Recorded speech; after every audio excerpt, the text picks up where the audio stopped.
High to all, அனைவருக்கும் வணக்கம். கற்பது ஐஏஎஸ் வாயிலாக தங்களை மீண்டும் சந்திப்பதில் நான் மட்டற்ற மகிழ்ச்சி அடைகிறேன். ஹை ஃப்ரெண்ட்ஸ், நம்ம டெய்லி பாத்தீங்கன்னா ஜிகே வீடியோ பார்த்துட்டு இருந்தோம். நடுவில் பாத்தீங்கன்னா சில ஒரு சம் ப்ராப்ளம்னால பாத்தீங்கன்னா லேப்டாப் இதனால விடுபட்டு இருந்துச்சு. இப்ப திருப்பி கண்டினியூ பண்றோம். 51வது நாள் பிடிஎஃப் பார்க்காதவங்க, அந்த ஆன்சர் பார்க்காதவங்க தயவு செய்து பாருங்க. நீங்க பார்த்து லைக் கொடுக்க தான் யூடியூப் அல்காரிதம் அது ஒர்க் ஆகும், அஸ் வெல் அஸ் நிறைய பேருக்கு போய் சேரும். So please like the video and comment your query. Okay, so 51வது இது நம்ம ஆல்ரெடி பார்த்துட்டோம். இப்போ நம்ம பார்க்கறது 52வது லெசன். ஓகேங்களா, 51 பார்த்தாச்சுப்பா, அதை போய் பாருங்க. சரி, இப்போ 52ல பாத்தீங்கன்னா உங்களுக்கு என்ன இருக்கும்? கிராஸ் டொமஸ்டிக் ப்ராடக்ட் 10th ஸ்டாண்டர்ட்ல இருக்கக்கூடிய மொத்த உள்நாட்டு உற்பத்தி மற்றும் அதன் வளர்ச்சி, இந்த டாபிக்ல இருந்து 106 கேள்விகள் நம்ம எடுத்திருக்கோம். ரைட், சரி. இப்ப ஜிடிபினா என்ன அப்படின்னு சொல்லிட்டு உங்களுக்கு ஏற்கனவே தெரியும். தெரியாதவங்களுக்காக நான் சொல்றேன். ஜிடிபினா நல்லா கவனிச்சுக்கோங்க. இங்க ஜிஇபி, கிராஸ் டொமஸ்டிக் ப்ராடக்ட். நான் இந்த கொஸ்டின்ஸ் எல்லாம் உங்களுக்கு நான் சொல்றேன். சார் என்ன சார் இந்த கொஸ்டின் எல்லாம் நடத்த மாட்டீங்களா அப்படின்னு கேட்டா, இல்லப்பா நடத்திடுவேன். இதே பிடிஎஃப்ல நீங்க பாத்தீங்கன்னா கடைசி வரைக்கும் வரும் 106 கேள்விகள். ரைட், அதுக்கு முன்னாடி நிறைய பேர் கேட்கறது ஜிடிபினா என்ன, ஜிஎன்பினா என்ன. இதுக்கு அர்த்தம் பாத்தீங்கன்னா மொத்த உள்நாட்டு உற்பத்தி. டினா உள்நாடுன்னு அர்த்தம். டொமஸ்டிக்னா உள்நாடுன்னு சொல்றாங்க. ஓகேங்களா, புரியுதா? டொமஸ்டிக்னா உள்நாட்டு உற்பத்தி, மொத்த உள்நாட்டு உற்பத்தி. இங்க பேர்லயே பாத்தீங்கன்னா உள்நாட்டு உற்பத்தின்னு இருக்கு.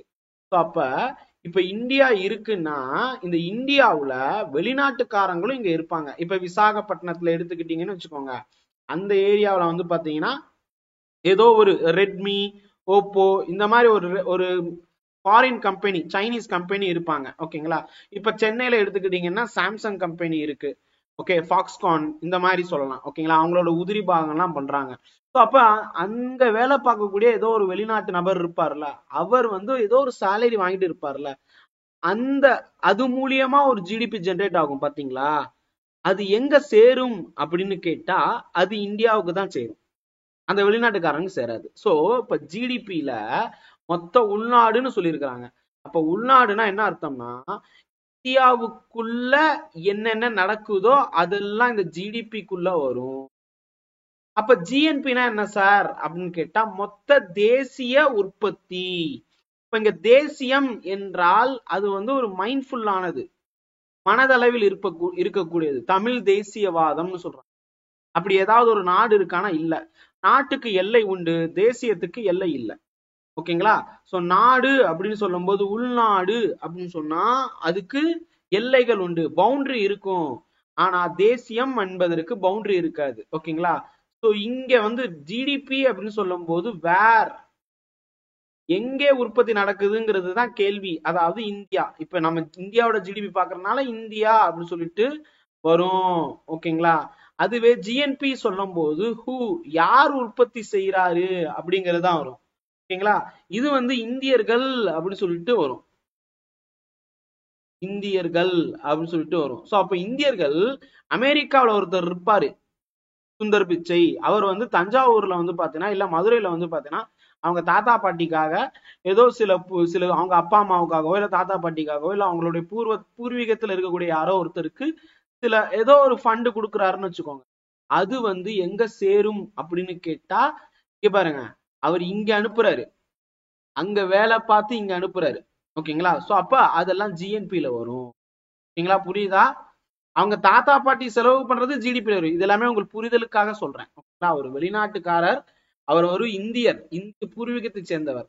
அவர் பாத்தீங்கன்னா அமெரிக்காவிலேயோ இல்ல யூகேலயோ இல்ல பாத்தீங்கன்னா ஏதோ ஒரு நாட்டுல, சுவிட்சர்லாந்துலயோ, நார்வே, பின்லாந்து, சோன்சோ, உலகத்துல இருக்கக்கூடிய 106 நாடுகள்ல ஏதோ ஒரு நாட்டுல போய் அவர் வேலை பார்க்கிறாருப்பா. சைனால வேலை பார்க்கிறாரு, ஏன் நாங்க பக்கத்துல இருக்க இலங்கையில போய் வேலை பார்க்கிறாரு, இங்க இருந்து இங்க தமிழ்நாட்டுக்கு ஒண்ணு அனுப்புறாருன்னு வச்சுக்கோங்க.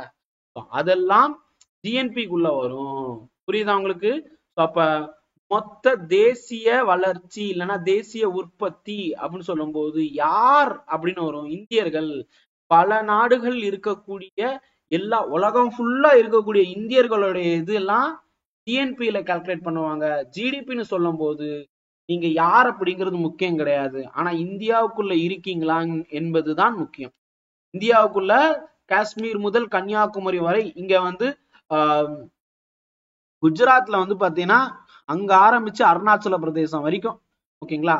சோ இங்க ஃபுல்லா இருக்கக்கூடியவர்கள் என்னென்னலாம் உற்பத்தி பண்றாங்களோ அதெல்லாம் ஜிடிபிக்குள்ள வரும். இப்ப கான்செப்ட் புரிஞ்சிருச்சா? இவ்வளவுதான்.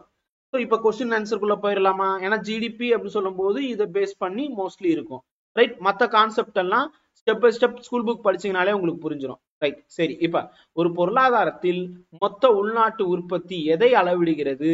உற்பத்தி செய்யப்படும் அனைத்து இறுதி, இதுதான் வந்து விஷயம், இதுதான் கீ பாயிண்ட், ஓகேங்களா. இதுதான் கீ, ஓகேங்களா. அனைத்து இறுதி பொருட்கள் மற்றும் சேவைகளின் சந்தை மதிப்பு, ஓகேங்களா. அதுவும் இன்னொரு கீவேர்ட் நீங்க ஆட் பண்ணிக்கணும், குறிப்பிட்ட வருடத்திற்குள் அப்படின்னு தான் சொல்லுவாங்க, ஓகேங்களா. ஜிடிபி கால்குலேஷன் அந்த குறிப்பிட்ட இயருக்குள்ள, உதாரணத்துக்கு பிஸ்கல் இயர் அப்படின்னு சொல்லிட்டு பார்ப்பாங்க. இப்ப இந்தியா பொறுத்த வரைக்கும் இன்னைக்கு வந்து மார்ச் 31, ஓகேங்களா. சோ ஏப்ரல் 1ல இருந்து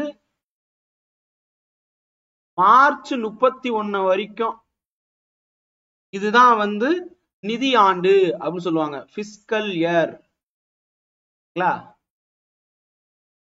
பிஸ்கல் இயர் அப்படின்னு சொல்லுவாங்க, ரைட். அப்ப இந்த பிஸ்கல் இயர் ஆர் பினான்சியல் இயர்ல என்னென்ன நடக்குதோ ஒரு வருஷத்துக்குள்ள இது எல்லாத்தையும் ஜிடிபிக்குள்ள ஆட் பண்ணிக்குவாங்க.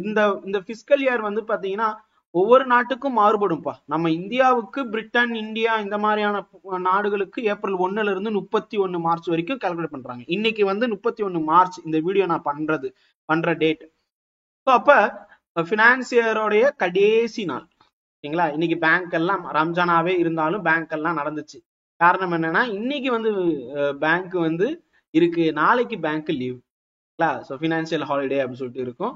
சில ஒர்க்கர் மட்டும், சில ஸ்டாஃப் மட்டும் பேங்க்குக்கு போய் சில விஷயத்த பண்ணுவாங்க.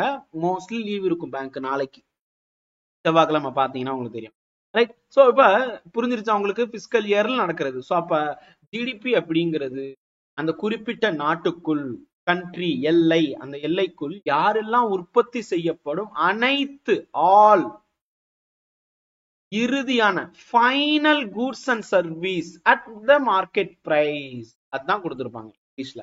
Market value of all final goods and service produced in a particular country with specific time. இங்க கொடுத்திருக்காங்களா? ஸ்பெசிபிக் டைம் பீரியட் அப்படின்னு சொல்லி கொடுத்திருக்காங்களா?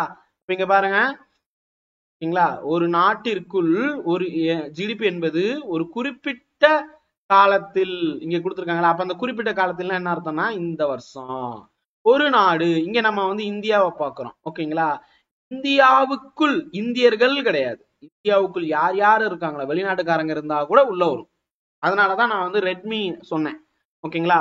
ரெட்மி இல்லைன்னா வந்து நம்ம தமிழ்நாட்டு சென்னையிலேயே நிறைய ஃபாரின் கார் கம்பெனிஸ் இருக்கு, ஈவன் மெர்சிடிஸ் பென்ஸ் எல்லாம் கூட இருக்கு. ஸோ இதெல்லாமே வந்து பாத்தீங்கன்னா இதுக்குள்ள வரும், ஓகேங்களா. ஜிடிபிக்குள்ள வரும். செய்யப்படும் அனைத்து இறுதிங்கிறது தான் கீவேர்டுன்னு சொல்லிட்டேன். Final goods is keyword. இதை நீங்க மெயின்ஸ்ல விட்டுட்டீங்கன்னா மார்க் கிடையாது. ஃபார் எக்ஸாம்பிளுக்கு குரூப் 2 குரூப் 1 ஸ்டூடெண்ட்ஸ் சொல்றேன், ஓகேங்களா. அனைத்து இறுதி பொருட்கள் மற்றும் சேவையின் சந்தை மதிப்பாக வரையறுக்கப்படுகிறது, ஓகேங்களா. இரட்டை எண்ணிக்கையை தவிர்க்க இது இடைநிலை பொருட்களை விளக்குகிறது. அதாவது இந்த டபுளிங் கவுண்ட்னு சொல்லுவாங்கல்ல, அதை அவாய்ட் பண்றதுக்காக தான் இந்த இன்டர்மீடியட் குட்ஸை இது பண்ணிடுவாங்க, ரைட். புரியுதா? ஒரு கேள்விக்கு இவ்வளவு நேரம், கிட்டத்தட்ட வந்து இந்த ஒரே ஒரு கொஸ்டினுக்கு நான் ஒரு 10 நிமிஷம் எடுத்துக்கிட்டேன்ப்பா. ஸோ இது வேணுமா அப்படின்னு கேட்டா எஸ். இது எல்லாமே வந்து புதுசா படிக்கிறவங்களுக்கு என்ன சார் இதெல்லாம் கான்செப்ட் இருக்கா அப்படின்னு கேட்டா ஆமாப்பா. இந்த ஒரு கான்செப்ட் ஜிடிபி மட்டுமே வந்து 1.5 மணி நேரம் வகுப்புக்கு நான் ஜிடிபி, ஜிஎன்பி, அப்புறம் வந்து இப்படி ஒரு லிஸ்ட் போயிட்டே இருக்கும். நீங்க வந்து அந்த புக்ல பாத்தீங்கன்னு வச்சுக்கோங்க, ஜிடிபி சம்பந்தமாக இருக்கும் பாத்தீங்களா, அது ஒரு 1.5 மணி நேரம் வகுப்புப்பா. அது சொன்னோம்னா கண்டிப்பாக உங்களுக்கு தூக்கம் வரும், நீங்க போயிருவீங்க, ஓகேங்களா. சோ நிச்சயமா, அதாவது தூங்க இல்லாம இன்ட்ரெஸ்டா நடத்துறதுக்கு நான் ரெடி. இந்த லிஸ்ட் ஃபுல்லா நேஷனல் இன்கம்னு ஆரம்பிச்சு ஜிஎன்பி நான் என்ன, ஜிடிபி நான் என்ன, என்என்பி, என்டிபி, பிசிஐ, இது ஃபுல்லாமே நான் உங்களுக்கு ஆல்ரெடி நான் வந்து நிறைய இன்ஸ்டியூட்ல நிறைய கிளாஸ்ல அன்அகாடமிலாம் நான் நடத்திருக்கேன். 5 ஸ்டார் ரேட்டிங் எல்லாம் வாங்கியிருக்கேன். But you the people are not interested listening the topic for group 2 level. Group 2 group 1க்கு நீங்க கவனிக்க மாட்டீங்க. ஸோ அதனால தான் வந்து பாத்தீங்கன்னா என்னை மன்னிச்சுக்கோங்க, ஏதாவது தப்பா சொல்லியிருந்தா தயவு செய்து மன்னிச்சுக்கோங்க. ஆனா நீங்க பார்க்க மாட்டீங்க கண்ணா. ஸோ அதனால தான் நான் கொஸ்டின் அண்ட் ஆன்சர்ல போயிடுறேன். ரைட். ஸோ இன்னைக்கு அடுத்தடுத்த கொஸ்டின் பார்த்துடலாமா? ஜிடிபியில் சேர்க்கப்பட்டுள்ள இறுதி பொருட்களுக்கு பின்வருவற்றில் எது உதாரணம் சொல்லியிருக்காங்க? ஒரு வாடிக்கையாளர்களுக்கு விற்கப்படும் ஒரு கப் தேநீர். இது புக்ல இருக்கக்கூடிய டீடைல். ஸோ அதனால அதை பேஸ் பண்ணி சொல்லியிருக்கிறாங்க. செலவின அணுகுமுறையை பயன்படுத்தி மொத்த உள்நாட்டு உற்பத்தியை கணக்கிடுவதற்கு சூத்திரம் என்ன? அந்த ஃபார்முலா என்னன்னு கேட்டிருக்காங்க. ஸோ மொத்த உள்நாட்டு உற்பத்தி அப்படின்னு சொல்லும் போது அதாவது ஜிடிபி. ஓகேங்களா? சோ இதனுடைய ஃபார்முலா இங்கே கொடுத்திருப்பாங்க பாருங்க. ஜிடிபியோடைய ஃபார்முலா இங்க ஜிஎன்பி ஃபார்முலா கொடுத்திருக்காங்களா? ஸோ அப்ப ஜிஎன்பியில இருந்து ஜிடிபியை வந்து பார்த்தோன்னா கொண்டு வரணும். ஓகேங்களா? ஸோ அது என்ன அப்படின்னு சொல்லிட்டு நான் சொல்றேன். இங்க பாருங்க, ஜிடிபியோட டெஃபினிஷன் இங்க கொடுத்திருக்காங்க. ரைட். ஸோ இப்போ இங்க வந்து எக்ஸ் மைனஸ் எம் அப்படிங்கிறது ஏற்றுமதி இறக்குமதியை கழித்தால் வரக்கூடியது. ஓகேங்களா? சினா வந்து நம்ம வந்து யூஸ் பண்றது கன்சப்ஷன், ஐனா வந்து இன்வெஸ்ட்மெண்ட், ஜினா கவர்மெண்டோடைய செலவினங்கள். ஓகேங்களா? இது எல்லாமே இருக்கும் ஜிடிபியில பாத்தீங்கன்னா. ஜிடிபியில சொன்ன எல்லாமே ஜிஎன்பியில இருக்கும். ஓகே. ஆனா இங்க ஒன்னே ஒண்ணு மட்டும் ஆட் பண்ணுவாங்க, plus NFIA net factor income from abroad. வெளிநாட்டுல இருந்து வரக்கூடிய வருவாயையும் சேர்த்துக்குவாங்க. ஆனா ஜிடிபியில சேர்க்க மாட்டாங்க. ஓகேங்களா? சோ அப்ப இதை எப்படி சொல்லலாம் அப்படின்னு கேட்டா, ஜிஎன்பி மைனஸ் அதாவது net income from abroad equal to GDP இப்படியும் சொல்லலாம். ஓகேங்களா? ஜிஎன்பியில இருந்து, அதாவது இங்க கொடுத்துருக்காங்க பாருங்க, இந்த ஜிஎன்பியில இருந்து இதை மட்டும் இந்த net income net factor income from abroad அப்படிங்கிறத மைனஸ் பண்ணா வரும். இங்க NFIAன்னு கொடுத்துருக்காங்க, நான் NIFAன்னு கொடுத்துருக்கேன். நெட் இன்கம் அப்படின்னு நான் சொல்லியிருக்கேன். இங்க வந்து நெட் ஃபேக்டர் இன்கம் சொல்லிருக்காங்க. ரெண்டுமே ஒண்ணுதான். ஓகேங்களா? Net factor income from abroad equal to GDP. ஓகேங்களா? சோ இங்க வந்து உள்நாட்டு உற்பத்தி தான் பார்க்கணும். வெளிநாட்டுல இருந்து வர்றதெல்லாம் நம்ம வந்து கழித்து விட வேண்டும். அதுதான் இங்க சொல்லியிருக்கிறாங்க. ஆனா ஏற்றுமதி மற்றும் இறக்குமதி அத வந்து பார்த்தா இது பண்ணுவாங்க. அதுலயும் பாருங்க, எக்ஸ் மைனஸ் எம். எக்ஸ்னா எக்ஸ்போர்ட். ஓகேங்களா? எம்னா இம்போர்ட். இம்போர்ட்னு சொல்லும் போது வெளிநாட்டுல இருந்து வர்றது. ஓகேங்களா? சோ இங்க தெளிவா கொடுத்துருப்பாங்க பாருங்க. எக்ஸ் அப்படிங்கிறது எக்ஸ்போர்ட், எம் அப்படிங்கிறது இம்போர்ட். சோ அப்ப எக்ஸ்போர்ட் நம்ம இங்க இருந்து அனுப்பிச்சிருப்போம் பாத்தீங்களா, அதெல்லாம் நமக்கு வந்து வருவாய் கொடுக்குற மாதிரி. ஓகேங்களா? இன்னும் கான்செப்ட் சொல்லணும்னா நம்ம இந்தியாவே ஒரு கடை மாதிரி ஞாபகத்துக்கு. நீங்க அந்த கடைக்கு முதலாளியா இருக்கீங்க. ஓகேங்களா? சரக்கெல்லாம் இருக்கு. உங்க வீட்டுக்கு உங்க கடைக்கு வந்து பாத்தீங்கன்னா சரக்கு உள்ள வருதுன்னா நீங்க காசு கொடுக்கணும். உங்க கடையில இருக்கக்கூடிய சரக்கு வெளியே போகுதுன்னா, அதாவது பொருட்கள் கூட்ஸ சரக்குன்னு சொல்லுவாங்க. ஓகேங்களா? சோ அப்ப உங்களுக்கான அந்த கூட்ஸ் வெளியே போகுதுன்னா யாரு வாங்குறாங்களோ அவங்க உங்களுக்கு வந்து காசு கொடுப்பாங்க. புரியுதா உங்களுக்கு? அப்ப அதனாலதான் எக்ஸ் மைனஸ் எம் பண்றோம். எக்ஸ் அப்படிங்கிறது நமக்கு வந்து பாத்தீங்கன்னா வருவாய், எம் அப்படிங்கிறது நமக்கு செலவு. வெளிநாட்டுல இருந்து ஒரு ஐபோன் வருதுன்னு வச்சுக்கோங்க. அப்ப யோசிச்சு பாருங்க, இங்க போனே உற்பத்தி பண்ணவே இல்லையா இந்தியாவில? எத்தனையோ வெளிநாட்டு நிறுவனங்கள் இந்தியாவில உற்பத்தி பண்ணுது. ஆனா ஒரு ஃபாரின் ப்ராடக்ட் நீங்க வாங்குனீங்கன்னா அது வந்து உங்களை வாங்க விடாம தடுக்கணும். அப்படி தடுத்தாதான் இந்தியர்கள் உழைத்து வேர்வை சிந்து செய்த அந்த ப்ராடக்டை நீங்க வாங்குவீங்க. உதாரணத்துக்கு இப்ப இது வந்து பிராங்கா சொல்லணும்னா வங்க பிரிவினை நடந்திருக்கும் பாத்தீங்களா? அப்ப வந்து என்ன பண்ணிருப்பாங்க, பாய்காட் அப்படின்னு சொல்லியிருப்பாங்களா சுதேசி இயக்கத்துல. அப்ப சுதேசி இயக்கத்துல என்ன பண்ணுவாங்க, சுதேச பொருட்களையே வாங்க வேண்டும். அதை ஊக்குவிப்பதற்காக சில நடவடிக்கைகள் எடுத்திருப்பாங்க. ஆனா வெளிநாட்டுக்காரன் என்ன பண்ணிருப்பான், ஃபுல் அண்ட் ஃபுல், அதாவது வெள்ளக்காரன் என்ன பண்ணிருப்பான், ஃபுல் அண்ட் ஃபுல் மலிவான விலையில அவன் பொருள் கொடுத்திருப்பான். நம்ம உள்நாட்டு பொருளுடைய விலை எவ்வளவு இருக்கும், உச்சத்துல இருக்கும். ஓகேங்களா? இப்ப ரிவர்ஸ் பண்றாங்க. ஏன் அப்படின்னு கேட்டா, உள்நாட்டு ப்ராடக்டை வாங்கிக்கோங்க, வெளிநாட்டு ப்ராடக்டை கம்மி பண்ணிக்கோங்கன்னு. அப்ப கம்மி பண்ணணும்னா சொன்னா கம்மி பண்ணிடுவோமா? மக்கள் அவ்வளவு நல்லவங்களா? ஜப்பான்காரங்க மாதிரியா? இல்ல. ஆனா என்ன செய்யணும், வரி ஏத்தணும். ஓகேங்களா? 20,000 ரூபாய் விற்கக்கூடிய ஒரு பொருளை இல்ல அது 2 லட்சம் ரூபா அப்படின்னு சொன்னா முக்காவாசி பேர் வாங்க மாட்டாங்க. சும்மா அந்த வீண் ஜம்பம் வச்சிருப்பாங்கல்ல, அவங்கதான் வாங்கி வச்சுப்பாங்க. இதே போன்லயும் கேமரா இருக்கு, அங்கேயும் ஐபோன்லயும் கேமரா இருக்கு. இதே இதுல பேசலாம், அங்கேயும் பேசலாம். இதுல என்னென்ன பண்ண முடியுமோ அதெல்லாமே அதுலயும் பண்ண முடியுமா? ஆனா 2 லட்சம் ரூபால தான் பண்ண முடியும் அப்படின்னு எதுவும் இல்லை. ஓகேங்களா? அப்ப 20,000 ரூபாய் போன்லயும் பண்ணலாம். ரைட்? கிட்டத்தட்ட 10 வருஷத்துக்கு மேல ரெட்மி நோட் 6 ப்ரோ நான் யூஸ் பண்ணிட்டு இருக்கேன். ஒரு 14,000 ரூபாய்க்கு வாங்கினேன். இப்ப வரைக்கும் நான் யூஸ் பண்றேன். இப்ப 2014ஆம் ஆண்டு ரிலீஸ் ஆன போது நவம்பர்ல வாங்கினது. இப்ப 2024 தாண்டி நான் பயன்படுத்திக்கிட்டு இருக்கேன் இந்த போனை. அப்ப ரொம்ப பெருமையா இருக்கு. அப்ப 10 வருஷம் தாண்டி நான் வந்து பாத்தீங்கன்னா ஒரு 14,000 ரூபாய் போன் யூஸ் பண்றேன். இதுதான் சுதேசி. இது என்னுடைய கொள்கை, சுதேசி. ஓகேங்களா? சோ இப்ப எக்கனாமிக்ஸ் கிளாஸ் போயிட்டு இருக்கு. எக்கனாமிக்ஸ்லயே நம்ம வந்து ப்ளே பண்ணுவோம். ரைட்? புரிஞ்சிருச்சா உங்களுக்கு கான்செப்ட்? இதுவும் புரியல அப்படின்னு சொன்னா நான் வந்து full and full economics class எடுக்கணும்.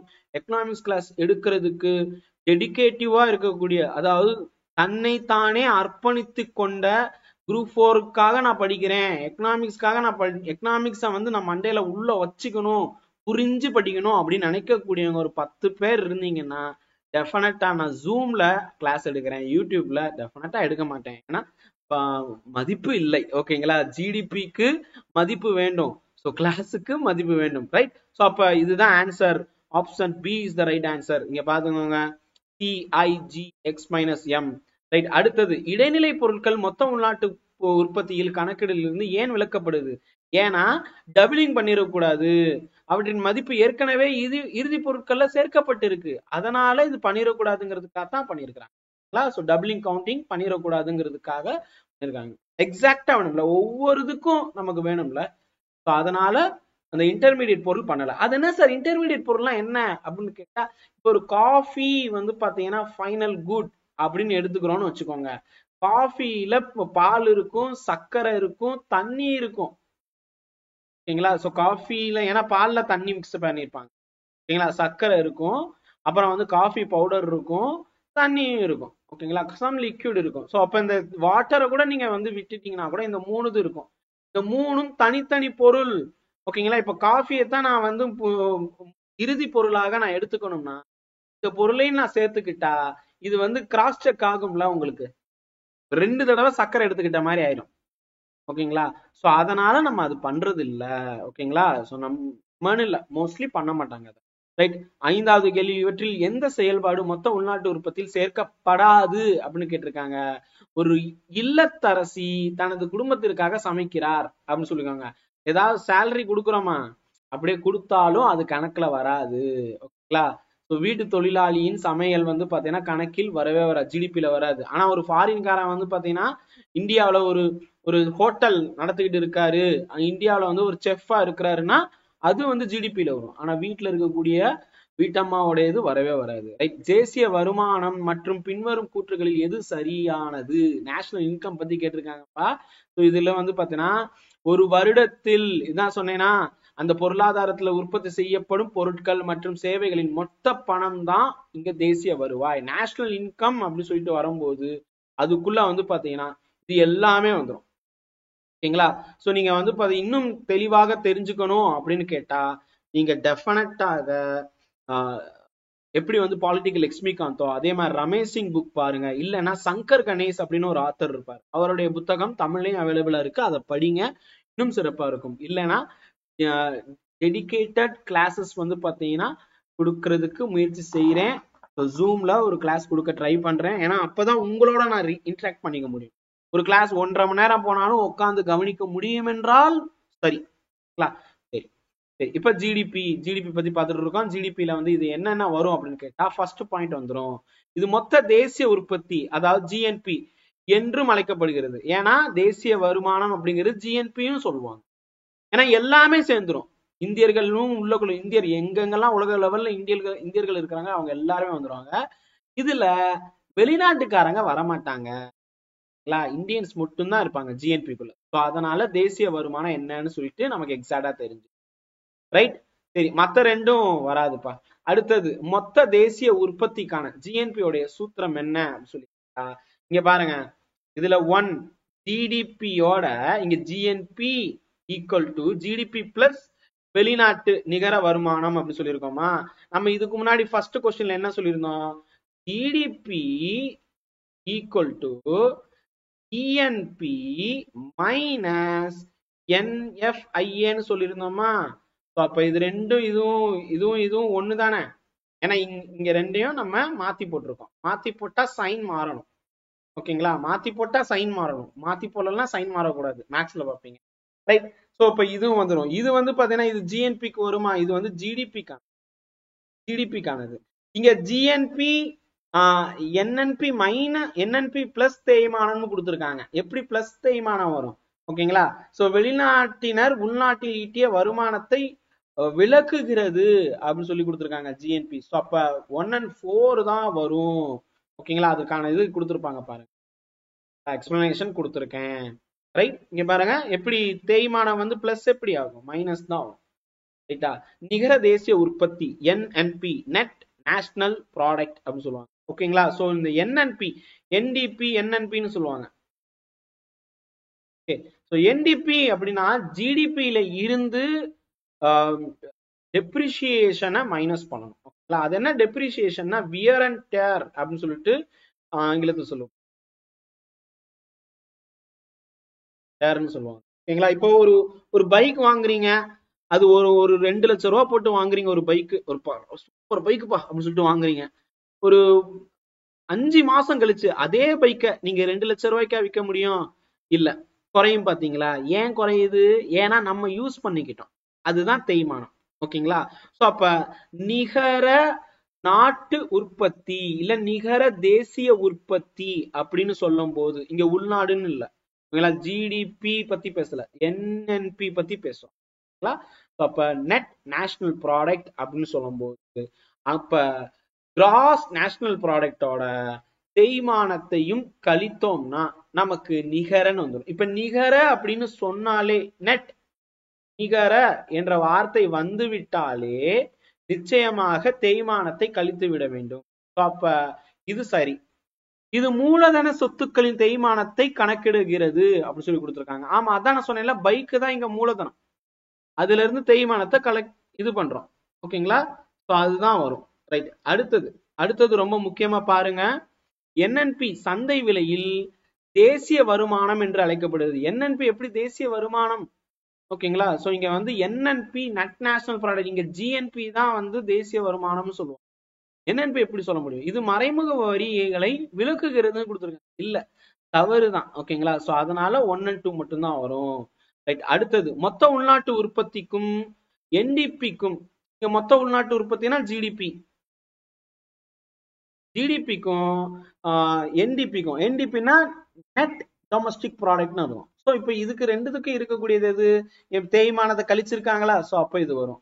ஸோ அப்போ அதுக்கப்புறம் என்டிபி என்பது வெளிநாட்டிலிருந்து வரும் நிகர உள்ளடக்கியது. எப்படி உள்ளடக்கி இருக்கும், எப்படி ஜிடிபி அண்ட் நெட் அப்படின்னு சொல்லும் போது எப்படி இருக்கும், வராது. ஓகேங்களா, மூலதன நுகர்வை கணக்கிட்ட பிறகு, மூலதன நுகர்வை கணக்கிட்ட பிறகு நிகர வெளியீட்டை என்டிபி அளவிடுகிறது. Yes, correct.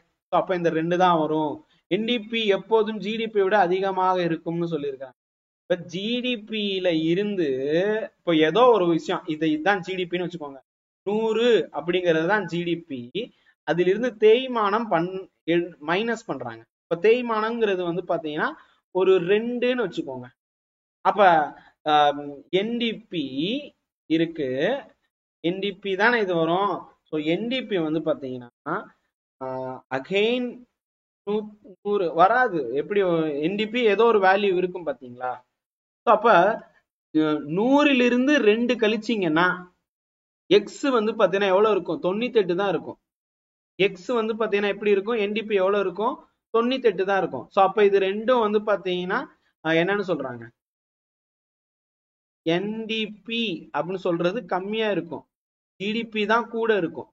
ஓகேங்களா, சோ என்டிபி எப்போதும் ஜிடிபி விட அதிகமா இருக்கும்னு சொல்லியிருக்காங்க. எப்படி, வாய்ப்பு இல்லைல்ல. அதுதான் வந்து இங்க கொடுத்துருக்கோம், வாய்ப்பு இல்லாததை இங்க வந்து ஆப்ஷனா கொடுத்துருக்காங்க. சோ அப்ப அது தவறு. 9வது கொஸ்டின் இங்கிலீஷ்ல பார்த்தோம். ஓகே, அப்ப இங்க என்ன கொடுத்துருக்காங்க பாருங்க, NDB greater or equal to GDP. ஓகேங்களா, நெகட்டிவ்ல இருக்காது. ஓகேயா? சோ அதனாலதான் இங்க விளக்கம் பாத்தீங்கன்னா உங்களுக்கு தெரியும். தேய்மானத்தை எதிர்மறையாக இல்லாததால், ஓகேங்களா, ஜிடிபி ஜிடிபியை விட என்டிபி ஒன்னு இங்க நான் இங்க மைனஸ்னு அதாவது கம்மியா இருக்குன்னு சொல்லியிருக்கேன். Less than NDP is less than GDP, but most probably less than ஆக இருக்காது. Less than or equal to, ரெண்டுல ஒண்ணு. லெஸ் தென் குறையனா இல்லனா சமமாக இருக்கலாம், ஆனா கூடாது. அதிகமாக இருக்கும்னு சொல்லியிருக்காங்கல்ல, அப்ப இது தப்பு. புரியுதா உங்களுக்கு? இந்த ஃபார்முலா வச்சு பார்க்கும்போது கம்மியா இருக்கு. தேய்மானம் பாத்தீங்கன்னா 0 அப்படின்னு இருந்துச்சுன்னா இங்க வந்துடும். ஓகேங்களா? டெப்ரிசியேஷன் இல்ல நில் அப்படின்னா ஈக்குவல்ட்டா இருக்கும். ஒண்ணு லெஸ்ஸனா இருக்கணும், இல்லைன்னா ஈக்குவல்ட்டா இருக்கும். புரியுதா உங்களுக்கு? அப்ப 4 வராது. ரைட். அடுத்தது தனிநபர் வருமானம். தனிநபர் வருமானம் அப்படிங்கிறது தேசிய வருமானம் டிவைடட் பை மக்கள் தொகைன்னு கொடுத்துருக்காங்க.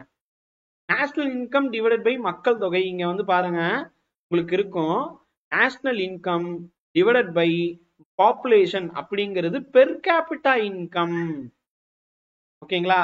சோ பெர் கேபிட்டா இன்கம் தான் இங்க சொல்றாங்க. அப்ப பர்சனல் இன்கம் அப்படின்னு சொல்லுது பிஐ. இங்க கேட்டிருக்க கேள்வி பிசி, பெர் கேபிட்டா இன்கம். ஓகேங்களா? பெர் கேபிட்டா இன்கம் அப்படின்னு சொல்லி இருக்கிறாங்க. அப்ப பெர் கேபிட்டா இன்கம் அப்படின்னு சொல்லும் போது என்ன வரும்? பிசிஐ தேசிய வருமான மக்கள் தொகை. சரியா தானே இருக்கு? அப்ப இது வராது. ஃபர்ஸ்ட் இது வராது. ஓகேங்களா? ஃபர்ஸ்ட் இது முதல் வராது, ஏன்னா ரைட்டா கொடுத்துருக்காங்க.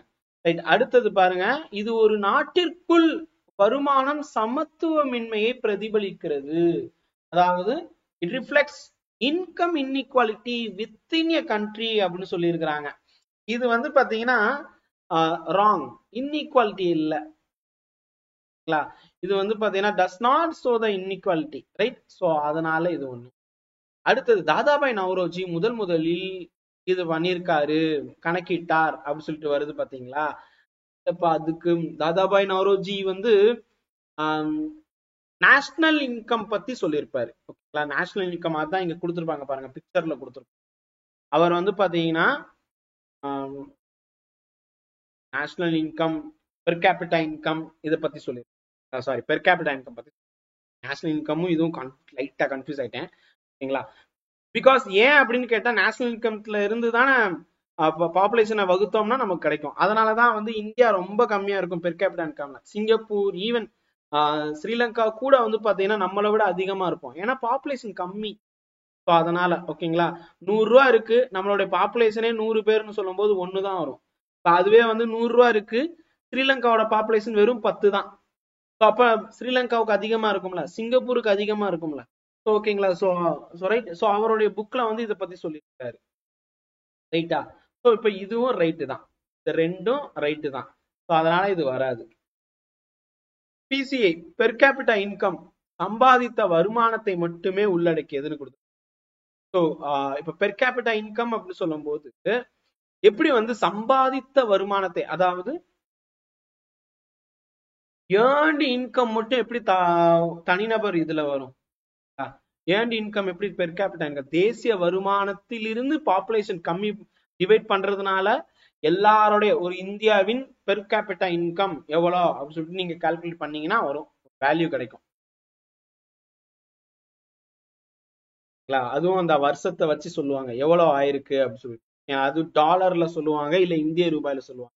ஓகே. சோ தனிநபர் வருமானம் ஒரு 2024க்கு பேஸ் பண்ணி பார்க்கும்போது ஒரு 1,85,000 இருக்கும் கிட்டத்தட்ட. ஏன்னா படிச்ச மாதிரி ஞாபகம், 1,85,000 பாத்தீங்கன்னா அப்ராக்சிமேட்டா வச்சிருப்பாங்க. ஆக்சுவலா அவங்களே அப்ராக்சிமேட் கொடுத்துருப்பாங்க, அதுலயும் நான் ரவுண்ட் ஆஃப் பண்ணிக்கிட்டேன். ஓகேங்களா? சோ இது இதுலயும் பாத்தீங்கன்னா சில டேர்ம்ஸ் பாத்தீங்கன்னா வச்சிருப்பாங்கப்பா. ஒரு $2,400 பக்கத்துல இருக்கும். 2,400 இல்லைன்னா 2,300 சொச்சம் டாலர் பக்கத்துல வச்சிருப்பாங்க. இது நம்ம இந்தியாவை பாத்தீங்கன்னா மற்ற சின்ன சின்ன நாடுகளோட பார்க்கும்போது இந்த பெர் கேபிட்டா இன்கம் அப்படிங்கிறது நம்ம ரொம்ப இதா தான் இருக்கும். ஏன் அப்படின்னு கேட்டா, பாப்புலேஷன் இங்க ஜாஸ்தி. பாப்புலேஷன் வைஸ் 140 கோடி மக்கள் இருக்கிறோம். இதுதான் இங்க இந்த இதை கால்குலேட் பண்ணும்போது இங்க ப்ராப்ளம் வருது. ரைட். சரி, இப்ப திருப்பி கம்மிங் டு த பாயிண்ட். அப்ப இந்த 1 and 3 ரைட்டா இருக்கிறதுனால இங்க வராது. 2 and 4 ராங் இன்ஃபர்மேஷன் அப்படிங்கிறதுனால இங்க வரும். ஏன்னா தவறானவை தான் கேள்வி கேட்டிருக்காங்க. சோ அப்ப option A is the right answer. 1 and 3 சரியா இருக்கு. அடுத்தது ஏன்னா ராங் கேட்டதுனால அது வருது. ரைட். அடுத்தது தனிப்பட்ட வருமானம், பர்சனல் இன்கம், தேசிய வருமானத்திலிருந்து, நேஷனல் இன்கம்ல இருந்து, தேசிய வருமானம் தனிநபர் வரும். ஓகே. ஸோ தேசிய வருமானத்திலிருந்து எவ்வாறு வேறுபடுகிறது அப்படின்னு சொல்லி கேட்டாங்க. நேஷனல் இன்கம் அப்படின்னு சொல்லும் போது இப்ப வந்து என்என்பி எடுத்துக்கலாம். இப்ப கான்செப்ட் போனீங்கன்னா வந்துடும். நேஷனல் வந்து பாருங்க, நேஷனல் இன்கம் அப்படின்னு சொல்லும் போது காமனி நேஷனல் இன்கம் என்ன சொல்லுவாங்க, ஜிஎன்பின்னு சொல்லுவாங்க. ஓகேங்களா. அதுலயும் வந்து இது போக நமக்கு கிடைக்கக்கூடியது எது, என்என்பி அப்படின்னு வரும். Net national product. அப்ப ஜிடிபியை வந்து பாத்தீங்கன்னா நம்ம எவ்வளவு டெவலப் ஆயிருக்கோம், சாரி growth எவ்வளவு இருக்குன்னு சொல்லி தெரியும். ஜிஎன்பி வந்து நம்ம எவ்வளவு டெவலப் ஆயிருக்கோம் அப்படிங்கிறது தெரியும். சரி. இப்ப இங்க என்ன கொடுத்துருக்காங்க, தனி நபர் கொடுத்துருக்காங்க. விநியோகிக்கப்படாத நிறுவன லாபங்கள் விளக்குகிறது. ஓகேங்களா. ஸோ தேசிய வருமானத்துல இருந்து பர்சனல் இன்கம் எப்படி வேறுபடுகிறது அப்படின்னு சொல்லி கொடுத்தாங்க. இங்க வந்து விநியோகிக்கப்படாத, exclude undistributed corporate profit, yes it have. So அது வந்து மாறுபடும். ஸோ அதனால 1 வரும். பரிமாறி பணவுகள், அதாவது இங்க பென்ஷன் பத்தி இங்க உள்ள வர்றாங்க. Transferable payments, pensions. Okay. So அதே மாதிரி is calculated before direct tax. Calculated, ஆமா, பிஃபோர், நேரடி வரிக்கு முன்னாடி கணக்கிடுவாங்க. செலவழிக்கக்கூடிய வருமானத்தை மட்டுமே அளவிடப்படும்னா இல்ல. அதாவது செலவழிக்கக்கூடிய வருமானம் இருக்குல்ல, அதுல இருந்து personal income minus direct tax பண்ணாதான் நமக்கு வந்து இந்த செலவழிக்கக்கூடிய வருமானம் வரும். ஓகேங்களா. டிஸ்போசபிள், டிஐன்னு சொல்லுவாங்க. Disposable income, DI. ஓகேங்களா. டிஐ அப்படிங்கிறது பிஐ மைனஸ் டைரக்ட் டாக்ஸ் தான் டிஐ. ஸோ அதனால இங்க வந்து பாத்தீங்கன்னா வராது. நேஷனல் இன்கத்துல இருந்து எப்படி டிஃபர் ஆகுதுன்னு சொல்றதுல வராது. ஸோ அப்போ 1 and 2, 3 தான் வரும். ரைட். மற்ற 4வது வந்து வரவே வராது. அடுத்த கேள்வி பாருங்க. செலவழிக்கக்கூடிய, டிஐனா என்ன அர்த்தம், நான் முன்னாடியே சொல்லிட்டேன். பிஐல இருந்து டைரக்ட் டாக்ஸ் இது பண்ணா வரும். அதுதான் டிஐ அப்படின்னு சொல்லி. சரி. நுகர்வு மற்றும் சேமிப்புக்கு கிடைக்கும் தொகை தான். நுகர்வுனா நம்ம கன்சியூம் பண்றோம், அண்ட் சேவ் பண்ணக்கூடியது. ஸோ இதுதான் அந்த தொகை ஒண்ணு இருக்கும்ல, அதுதான் சொல்றாங்க டிஐன்னு சொல்றாங்க. செலவழிக்கக்கூடிய வருமானம் இதுதான். இதனால நம்மளால செலவழிக்க முடிய வருமானம் அதுதான். ஸோ அப்ப கன்சப்ஷன் போக, கன்சப்ஷன் அண்ட் சேவிங்ஸ், ஓகேங்களா, இந்த தொகை தான் சொல்லியிருக்காங்கல்ல. ஸோ அதுவும் வரும். ரைட். ஸோ அப்போ 1 and 2 மட்டும்தான் ரைட். நிதி நுகர்வு மற்றும் சேமிப்பு இது வரும். மற்றது ரெண்டும் வரவே வராது. இவற்றில் எது தேசிய வருமானத்தின் கூறுகள்னு கேட்டிருக்காங்க. ஓகேங்களா. ஸோ இந்த கொஸ்டின் 13வது கேள்வி கொஞ்சம் பாருங்கப்பா. ஏன்னா நேஷனல் இன்கத்துல என்னெல்லாம் வரும் அப்படின்னு சொல்லி. ஸோ இது கொஸ்டின் வருது, இந்த நிறைய தடவை டிஎன்பிஎஸ்சில பார்த்துருக்கேன். காம்பனன்ட் ஆஃப் நேஷனல் இன்கம் அப்படின்னு சொல்லும் போது வேஜஸ், அதாவது வேஜுக்கும் சேலரிக்கும் என்ன டிஃபரன்ஸ் அப்படின்னு சொல்லி கேட்டா நல்லா கவனிங்க. சேலரீடு அப்படின்னு சொன்னா மாசம் மாசம் கரெக்டா வரக்கூடியது. வேஜ் அப்படிங்கிறது கூலி. ஓகேங்களா. அது மாறும், வேஜஸ் மாறும், பட் சேலரி மாறாது. பிக்சடு. லாபம் மற்றும் வாடகை, இதுவும் உள்ள வந்துரும்ல, தேசிய வருமானத்துல உள்ள வரும். மறைமுக வரிகள், நிகர ஏற்றுமதி, இது ரெண்டும் வராது. ஓகேயா. சோ இது வந்து நேஷனல் இன்கத்துக்கு கீழே வராது. ஏன்னா வந்து இன்டைரக்ட் டாக்ஸ் இதெல்லாம் வந்து நீங்க மற்ற ஃபேக்டர்ஸ்ல தான் பார்ப்பீங்க. சரி. அடுத்தது what which statement about GNP and GDP are ஜிஎன்பியும் கேட்டிருக்காங்க, ஜிடிபியும் கேட்டிருக்காங்க. ஓகேங்களா. அதாவது நேஷனல் ப்ராடக்ட்டும் கேட்டிருக்காங்க, டொமஸ்டிக் ப்ராடக்ட்டும் கேட்டிருக்காங்க. அப்ப என்னென்ன வரும், ரெண்டுமே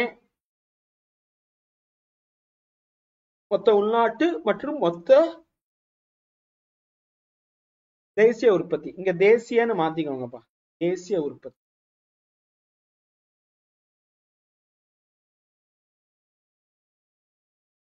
தேசிய உற்பத்தி ரைட். இதுல மொத்த உள்நாட்டு உற்பத்தியில வெளிநாட்டினர், அதாவது ஜிடிபியில ஈட்டிய வருமானம் அடங்கும்னு சொல்லி கொடுத்துருக்கு.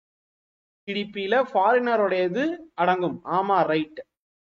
டிஎன்பியில இது வந்து நேஷனல்ஸ், அதாவது வெளிநாட்டுல இருக்கக்கூடிய நம்ம நம்ம இந்தியர்கள் அப்படி சொல்லி இருக்கிறாங்க. அதுதான் வெளிநாடுகளில் உள்ள குடிமக்கள் ஈட்டிய வருமானம் ஜிஎன்பியில் அடங்கும். எஸ், நம்ம பார்த்தோமா, ஜிஎன்பினா யாரு? இந்தியர்கள் மட்டும்தான் வருவாங்க, வெளிநாட்டுக்காரங்க வரமாட்டாங்க. உலக லெவல்ல யார் யாரெல்லாம் இந்தியர்கள் இருக்காங்களோ அவங்க எல்லாம் ஏர்ன் பண்றதெல்லாம் ஜிஎன்பிக்குள்ள வரும்.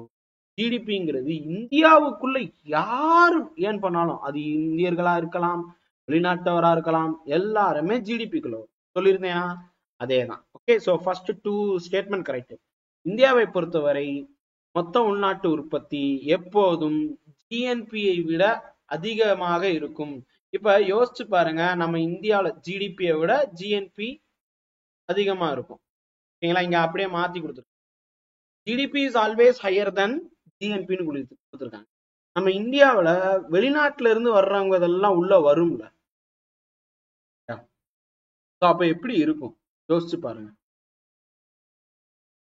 எப்படி இருக்கும் யோசிச்சு பாருங்க. ஜிஎன்பி அதிகமா இருக்குமா, ஜிடிபி அதிகமா? இந்தியாவில உற்பத்தி செய்யற, இந்தியாவில எத்தனை ஃபாரின்காரங்க இருக்கிறாங்க? ஒரு ஒரு 100 இந்தியர்கள் இருக்காங்கன்னா அதுல வந்து ஒரு 5 பேர் ஃபாரினர்ஸ் இருப்பாங்களா? 5 பேர் கூட இருக்க மாட்டாங்க. 5% ஆஃப் ஃபாரின்காரங்க, 1%க்கும் கம்மியா தானே இருப்பாங்க ஃபாரின்காரங்க. அதுவும் விரல் விட்டு எண்ணிரலாம், சொற்பமாக இருப்பார்கள். 100 கோடி மக்கள்ல வந்து 1% கூட, 1%ன்னு சொன்னாலும் 1 கோடி ஆயிரும். 1 கோடி வெளிநாட்டவர்கள் இந்தியால வந்து பாத்தீங்கன்னா பிசினஸ் பண்ணிட்டு இருக்காங்களா? யோசிச்சு பாருங்க. 1 கோடி இருக்குமா? இல்ல, வாய்ப்பு இல்ல. அப்ப லெஸ் தென் 1%. ஆனா நம்ம இந்தியர்கள் ஃபாரின்ல எத்தனை பேர் இருக்கிறாங்க யோசிச்சு பாருங்க. கோடி கணக்குல இருப்பாங்க. அமெரிக்காவிலேயே வந்து பாத்தீங்கன்னா அவங்களோட பாப்புலேஷன்ஸ்ல அதிகமா இருக்கக்கூடிய வெளிநாட்டவர்னு பார்க்கும்போது சீனர்கள், இந்தியர்கள் எல்லாம் இருக்கிறாங்க. அப்ப நம்ம இந்தியர்கள் அங்கேயே டாப். அமெரிக்காவில, யூகேல பிரதமராக கூட இருக்கிறோம். ஓகேங்களா? யோசிச்சு பாருங்க. அப்ப எது அதிகமா இருக்கும்? GDP is always higher then GNB அப்படி சொல்லியிருக்காங்க. இது ரைட் வருமா? வராது. ஓகேங்களா? இது வந்து என்எஃப்ஐஏவை பொறுத்து தான் இருக்கும். Mostly India often has GNP greater than GDP. இங்க வந்து இது தப்பா இருக்கு. GNP greater than GDP. இப்ப இங்க பாருங்க, ஜிஎன்பி மற்றதில் ரெண்டுமே வராது, 1 and 2 மட்டும்தான் வரும். இதுல இந்தியாவை பொறுத்த வரைக்கும் மொத்த உள்நாட்டு உற்பத்தி எப்போதும், இங்க எப்போதும்னு கொடுத்துருக்காங்கல்ல, இதுதான் தப்பு. ஜிஎன்பியை விட அதிகமா இருக்கும் அப்படி சொல்லிட்டு. ஆனா இங்க கொடுத்துருக்காங்க பாருங்க, இங்கிலீஷ்ல பாருங்க, இந்த ஸ்டேட்மெண்ட் ரைட்டு தான். அதாவது இது ரைட்டு. Depends on என்எஃப்ஐஏ. ஏன்னா இந்தியாவில் என்எஃப்ஐஏ வந்து எப்பயுமே நெகட்டிவா தான் இருக்கும். ஓகேங்களா? எப்படி அப்படின்னு கேட்டா, இப்ப ஃபாரின், அதாவது இந்தியன்ஸ் இன் அப்ராட், வெளிநாட்டில் இருக்கும் இந்தியர்களுடைய வருமானத்தை விட இந்தியாவில் இருக்கும் ஃபாரின்காரங்களுடைய வருமானம் அதிகம். ஓகேங்களா? அதுதான் உண்மை. அதனால டிப்பிக்கலி இது வந்து எப்படி இருக்கும்னா, GDP is also not always higher than GNP. GNP is also not higher than GDP. Okay, GNP typically lower than GDP அப்படின்னு சொல்லுவோம். GNP அப்படிங்கிறது typically lower அப்படிங்கிற ஒரு வார்த்தை யூஸ் பண்ணியிருப்பாங்க. அது ஏன் அப்படின்னு கேட்டா, நெட் ஃபேக்டர் இன்கம் அப்படிங்கிறது நெகட்டிவ்ல இருக்கும். ஸோ அதுதான் காரணம். ஓகேங்களா? நம்ம ஜிஎன்பி ஜிடிபின்னு பார்க்கும்போது GNB equal to GDP plus net factor income. இங்க நம்ம ஜிஎன்பி வச்சு பார்க்கிறோம். GNB equal GDP plus net factor income from abroad. ஓகேங்களா? ஸோ அப்ப என்ன ஆகும் அப்படின்னு கேட்டா, இந்த வேல்யூ பொறுத்து தானே இந்த ரெண்டு ஈக்குவலா இல்ல பிளஸ்ஸா மைனஸா அப்படின்னு சொல்லிட்டு பார்க்க முடியும். இந்த வேல்யூ நெகட்டிவா இருக்கும்னு சொல்றாங்க. ஏன்னா இங்க இந்தியாவில் இருக்கும் வெளிநாட்டவர்கள் சம்பாதிப்பதை விட வெளிநாட்டில் இருக்கும் இந்தியர்களுடைய வருவாய் குறைவு. ஓகேங்களா? ஸோ இது எங்கேயோ வந்து உங்களுக்கு கன்ஃபியூஸ் ஆகிற மாதிரி இருக்குல்ல. என்ன சார், இந்தியாவில் வெளிநாட்டுக்காரங்க வந்து அதிகமா வந்து பண்றாங்க, இது ஏர்ன் பண்றாங்களான்னா ஆமா. ஓகேங்களா? ஸோ அப்ப foreign business earn more with in India. ஓகேங்களா? ஃபாரின் பிசினஸஸ் மோர். நெஸ்லே எல்லாம் எடுத்துக்கோங்க, இதெல்லாம் வந்து பாத்தீங்கன்னா அதிகமா வருவாய் பண்ணிட்டு இருக்கிறாங்க. நெஸ்லே ஒரு ப்ராடக்ட் எடுத்து, நெஸ்லே வந்து அவ்வளோ. ஈவன் இந்தியாவில் இருக்கக்கூடிய ஹுண்டாய் நிறுவனத்திற்கும் ஜப்பான்ல இருக்கக்கூடிய ஹுண்டாய் நிறுவனத்திற்கும் நீங்க வச்சீங்கன்னா இந்தியாவில் இருக்கக்கூடிய ஹுண்டாய் கார் கம்பெனி அதிகமா லாபம் ஈட்டிக்கிட்டு இருக்கும். புரியுதா உங்களுக்கு? வருவாய், லாபம் இல்ல, மன்னிக்கணும், வருவாய் ஈட்டிக்கிட்டு இருக்கும் கம்பேர் டு ஜப்பான். அந்த ரேஷியோ வந்து பாத்தீங்கன்னா அதிகமா இருக்கும். காரணம் என்ன அப்படின்னு கேட்டா, இங்க பாப்புலேஷன் அதிகம். ஓகேங்களா? இங்க பாப்புலேஷன் அவ்வளவு அதிகம் இந்தியாவில். ஸோ இந்தியா வந்து ஒரு பிக் மார்க்கெட்டை பாக்குறாங்க, right? So foreign businesses earn more within India than Indian businesses earn abroad. ஓகேங்களா? ஸோ வெளிநாட்டுல வந்து பாத்தீங்கன்னா நம்ம இந்திய ப்ராடக்ட் என்னென்ன இருக்கு? ஜாகுவார் சொல்லலாம். ஓகேங்களா? லாம்போகினி, சாரி அதெல்லாமே ஃபாரின் ப்ராடக்ட் தான். ஓகேங்களா? ஜாகுவார், லேண்ட் ரோவர் சொல்லலாம். லேண்ட் ரோவர் தான் லாம்போகினி சொல்லிட்டேன். லேண்ட் ரோவர், ஜாகுவார் இதெல்லாம் இந்தியன் ப்ராடக்ட், டாட்டாவோடது, யூகேல இருக்கு. ஓகே, இந்தியாவுடைய டாடா மோட்டார்ஸ் வந்து பாத்தீங்கன்னா அமெரிக்காவில் எவ்வளவு பெர்சன்டேஜ் அப்படின்னு கேட்டா ரொம்ப கம்மியான பெர்சன்டேஜ் தான். ஓகேங்களா? யூகே அண்ட் அமெரிக்காவிலாம் ரொம்ப கம்மி. ஓகேங்களா? அப்ப ஆனா வந்து மற்ற சில நாடுகள்ல தென் அமெரிக்காவில் இருக்கு, தென் அமெரிக்கா, ஆப்பிரிக்காவை சொல்லல, தென் அமெரிக்க நாடுகள்ல ஓகே நம்மளுடைய டாடா ப்ராடக்ட்ஸ் கொஞ்சம் நல்லா தான் இருக்கு. டாட்டாவுடைய காரை சொல்றேன், மோட்டார்ஸ், டாடா மோட்டார்ஸ் சொல்றேன். புரியுதா டிஃபரன்சியேஷன்? நான் இன்னும் டீப்பா வந்து உங்களுக்கு ஷேர் மார்க்கெட் லெவலுக்கு போகிற மாதிரி இருக்கும். ஸோ வேண்டாம். ஸோ இது மட்டும் புரிஞ்சுக்கோங்க. ஸோ அதனால இந்த ஸ்டேட்மெண்ட் ரைட்டு தான். நான் கன்ஃபியூஸ், அந்த ஸ்டேட்மெண்ட் ரைட். ஓகே, அதாவது இது ரைட். ஓகேங்களா? இங்க வந்து தப்பா கொடுத்துருக்காங்க. ஓகே, இங்க ஆல்வேஸ் அப்படின்னு வராது. GDP is always higher then GNB அப்படிங்கிறது வராது. ஓகேங்களா? ஸோ சம்டைம்ஸ் இது பார்த்தீங்கன்னா அப்படி இருக்கும். And GNB adjusted for depreciation சொல்லியிருக்கிறாங்க. ஜிஎன்பி வராது. டிப்ரிசியேஷன் வந்தாலே அது என்என்பி தான் வரும். டெப்ரிசியேஷன் அதாவது கழிவு, வியர் அண்ட் டேர் அப்படின்னு சொல்லிட்டு இருக்குன்னா அது வந்து தேய்மானம் அப்படின்னு சொல்லும் போது அது வந்து நிகர தேய்மானம்னு வந்துருச்சுனாலே அது நிகரன்னு வந்து மொத்த அப்படின்னு வராது. சரி, இவற்றில் எது தேசிய வருமான அளவீட்டின் வரம்புகள்? ஓகே, இதுக்கான ஆன்சர் வந்து பாத்தீங்கன்னா 4 மட்டும் வராதுப்பா. முறைசாரா துறை, எப்படி வந்து ஒரு முறைசாரா துறை வந்து வர முடியும்? ஏன்னா அவங்களுக்கு எவ்வளவு இருக்கிறாங்கன்னே தெரியாது. ஓகேங்களா? இன்ஃபார்மல் செக்டர்ஸ் வந்து பாத்தீங்கன்னா எவ்வளவு இருக்கிறாங்க, ஒரு ரெகனைஸ்டு செக்டர்னா தெரியும். ஓகேங்களா? ஸோ அன்ரெகனைஸ்டு செக்டரை எப்படி நம்ம வந்து பார்க்க முடியும்? கான்ட்ரிபியூஷன்ஸ் எப்படின்னு பார்க்க முடியும்? பார்க்க முடியாது, மாறிடும். ஓகேங்களா? இன்ஃபார்மல் செக்டர்ஸ் வந்து நம்ம எடுத்துக்கிறதே இல்லை. அது என்ன சார் இன்ஃபார்மல் செக்டர்ஸ் அப்படின்னு கேட்டா, இப்ப ஒரு ஒரு நிறுவனத்திற்கீழ் வரக்கூடியது எல்லாத்தையுமே வந்து பாத்தீங்கன்னா ஃபார்மல் அப்படின்னு சொல்லலாம். ஓகே, ஒழுங்கா வந்து பாத்தீங்கன்னா இன்கம் டேக்ஸ் ஃபைல் பண்ணியிருப்பாங்க, இன்னைக்கு வந்து last date income tax file நிறைய இருக்கு பாத்தீங்களா? அதெல்லாம் வந்து அங்க விவசாயம், இதெல்லாம் வந்து இன்ஃபார்மல் செக்டர் தான். விவசாயமே வந்து பாத்தீங்கன்னா அப்படி சொல்லலாம்.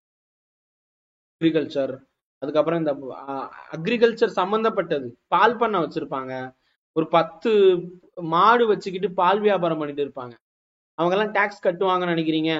மோஸ்ட்லி இன்ஃபார்மல் கீழே தான் வரும். ஸோ அதெல்லாம் வந்து நேஷனல் இன்கம் லிஸ்ட்ல வருமானம் இல்லை. ஆனா அவங்களுக்கு எவ்வளவு வருமானம் இருக்குன்னு தெரியுமா உங்களுக்கு? கழிச்சு பாருங்க, கணக்கு எங்கேயோ போகும். சரி, அடுத்தது, which of the following are 3 main method of calculating GDP? GDP கணக்கிடுறதுல இந்த கேள்விக்கு அதனாலதான் இந்த 4வது வராது, மற்றது எல்லாமே வரும். ஜிடிபி மொத்த உள்நாட்டு உற்பத்தி கணக்கிடுவதின் முக்கியமான 3 முறைகள் என்ன அப்படின்னு சொல்லி கேட்டிருக்காங்க. ஃபர்ஸ்ட் எடுத்தீங்கன்னா வந்து எக்ஸ்பெண்டிச்சர், செலவினம் தான் வந்து பார்ப்பாங்க. ஏன்னா அப்பதான் வந்து உங்களுக்கு தெரியும். இப்ப நீங்க கூகுள் பேல எல்லாம் பண்றீங்கல்ல, அதெல்லாம் வந்து ஒரு ஒரு டைம், இன்னும் லாஸ்ட் நான் ஃபைனல் லெவல் சொல்றேன், எல்லாருக்குமே டேக்ஸ் வரும். ஓகேங்களா? ஸோ ஏன்னா நீங்க எவ்வளவு செலவு பண்றீங்கன்னு கவர்மெண்ட் கையில கிடைச்சிரும். ஸோ அப்ப அதை வச்சு ஒருத்தருக்கு இவ்வளவு செலவு பண்ணக்கூடிய பி பீப்புளுடைய பர்ச்சேசிங் பவர் பேரிட்டி இவ்வளவு இருக்குன்னு அவங்களுக்கு தெரிய வந்துடும் ஒரு ஒரு டயத்து கழிச்சு. ஓகேங்களா? இப்பவே ஆல்மோஸ்ட் ஒரு கொரோனாக்கு அப்புறம் இருந்து பாருங்களேன், 5 வருஷமா நம்ம வந்து இதெல்லாம் பண்ணிட்டு இருக்கோம். ஸோ அப்ப ஈவன் டிமானிட்டைசேஷனுக்கு அப்புறம் இருந்தே நம்ம வந்து பண்ண ஆரம்பிச்சிட்டோம். 5 வருஷம் கழிச்சு கொரோனாவுக்கு அப்புறம் இருந்து இது இன்க்ரீஸ் ஆயிடுச்சு. கூகுள் பேல QR கோட் ஸ்கேன் பண்ணி 35 ரூபா மாவு வாங்குறாங்க. இன்னைக்கு பார்த்தேன், இப்ப கொஞ்ச நேரத்துக்கு முன்னாடி 35 ரூபா மாவு, டின் டின் பேடிஎம்மில் 35 ரூபாய் பெறப்பட்டது அப்படின்னு வந்துச்சு. என்னடா அது 35 ரூபா கூட, சிலர் எல்லாம் 5 ரூபா 2 ரூபா கூட எல்லாம் கூகுள் பே பண்றாங்க. அது என்னன்னு கேட்டா எல்லாமே கால்குலேட் அண்டர் கால்குலேஷன் கீழே வர ஆரம்பிச்சிடும். யார் யார் பண்றாங்க, சுந்தர்னு ஒருத்தர் இதெல்லாம் பண்றாரு, கங்கா யமுனா சரஸ்வதி இவங்க எல்லாம் இதெல்லாம் பண்றாங்க அப்படின்னு தெரிய வந்துடும். ஓகேங்களா? கிருஷ்ணா இது பண்றாரு, அர்ஜுனா இது பண்றாரு, அப்படி தெரிய வந்துடும். ஸோ ஸோ யோசிச்சுக்கோங்க. என்ன கேட்டா மொத்தமா பல்கா போய் ஒரு மாசத்துக்கு எவ்வளவு செலவாகுதுன்னு நீங்களே கால்குலேட் பண்ணிக்கோங்க. ஏடிஎம்ல போய் அந்த பணத்தை வித்ட்ரா பண்ணிக்கோங்க. ஒரு தடவை வந்து பாத்தீங்கன்னா உங்களோட ஓன் பிரான்ச்லயே போய் பண்ணீங்கன்னா 15,000 ரூபாய் அடிக்க எடுக்கலாம். 15,000 ரூபாய் சோம்பேறித்தனம் பார்க்காம போனா எவ்வளவு வர முடியுதோ, ஒரு மாசத்துக்கு குறைஞ்சது 15,000 செலவாகும்.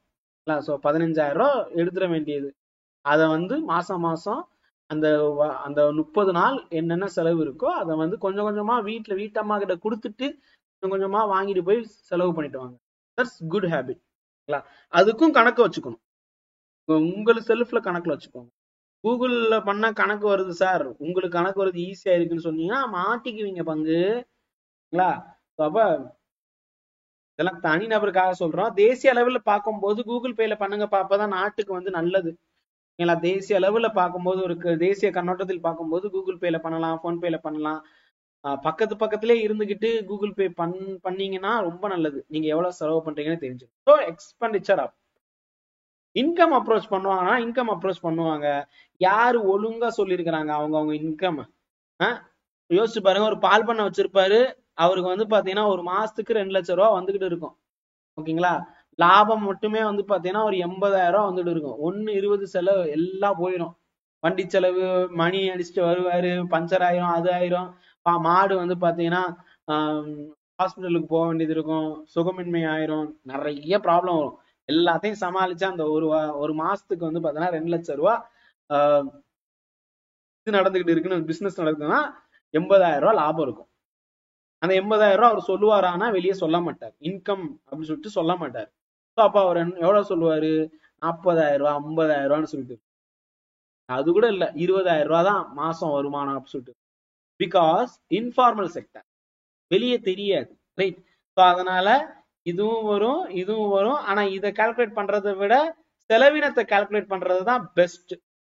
சரிங்களா? அடுத்தது மதிப்பு கூட்டப்பட்ட அணுகுமுறை என்பது வரும்.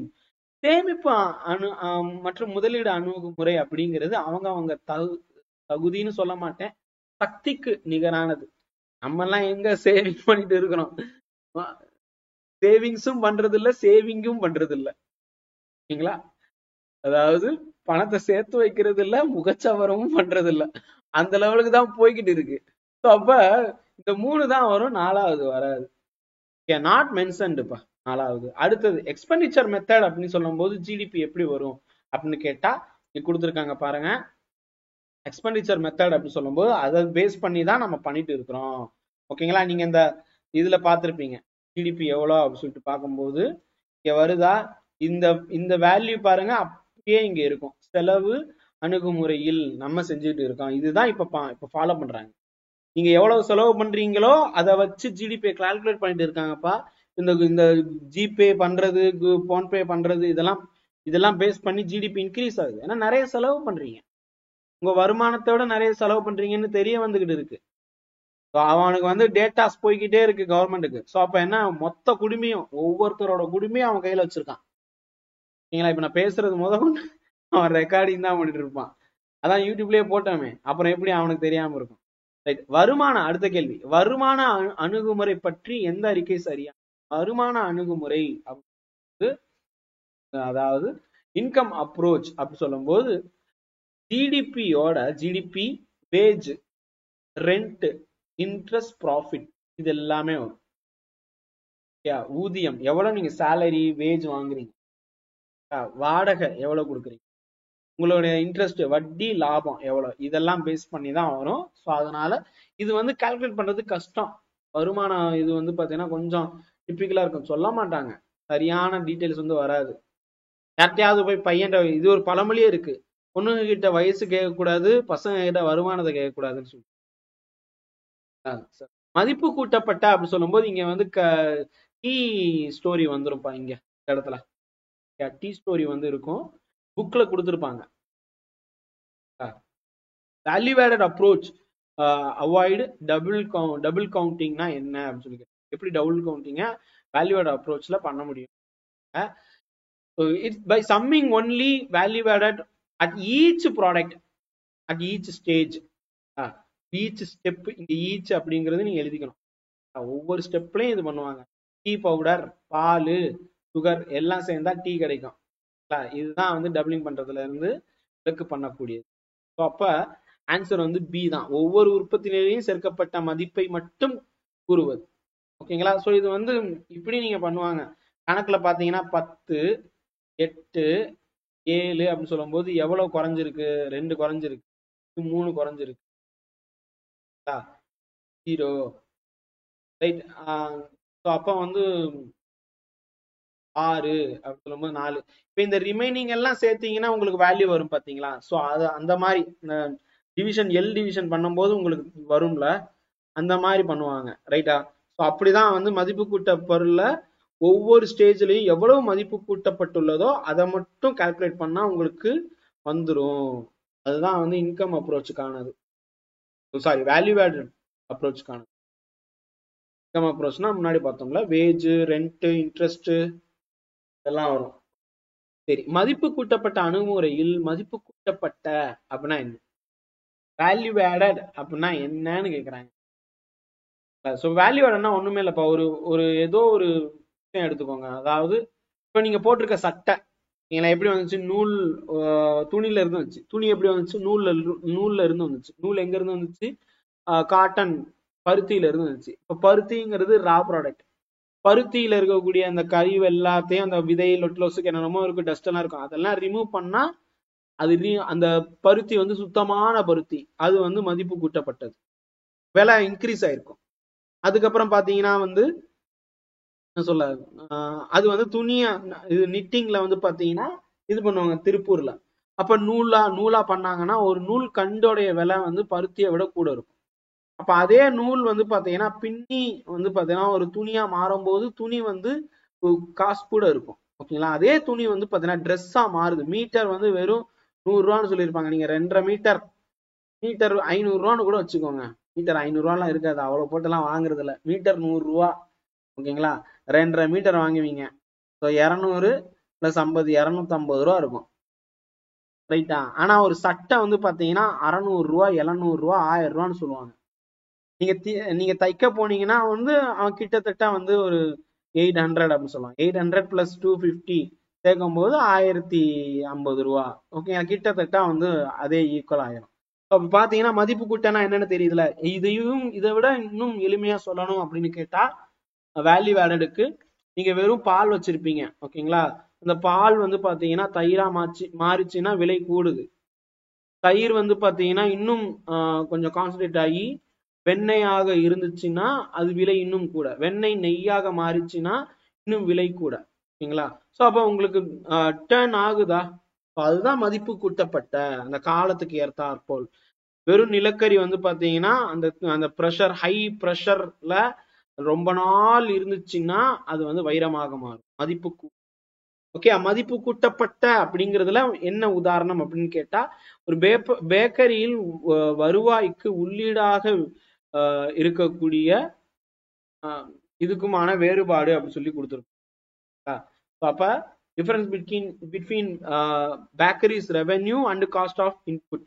ஓகே, பேக்கரியுடைய ரெவென்யூ எப்படி, அதனுடைய அந்த அதாவது மதிப்பு கூட்டு தான். ஒரு வெறும் மாவு வந்து பாத்தீங்கன்னா பிஸ்கெட்டா மாறுது, கேக்கா மாறுது, இதுதானே வருது. ஸோ அதான் அங்க எக்ஸாம்பிளா கொடுத்துருக்கு.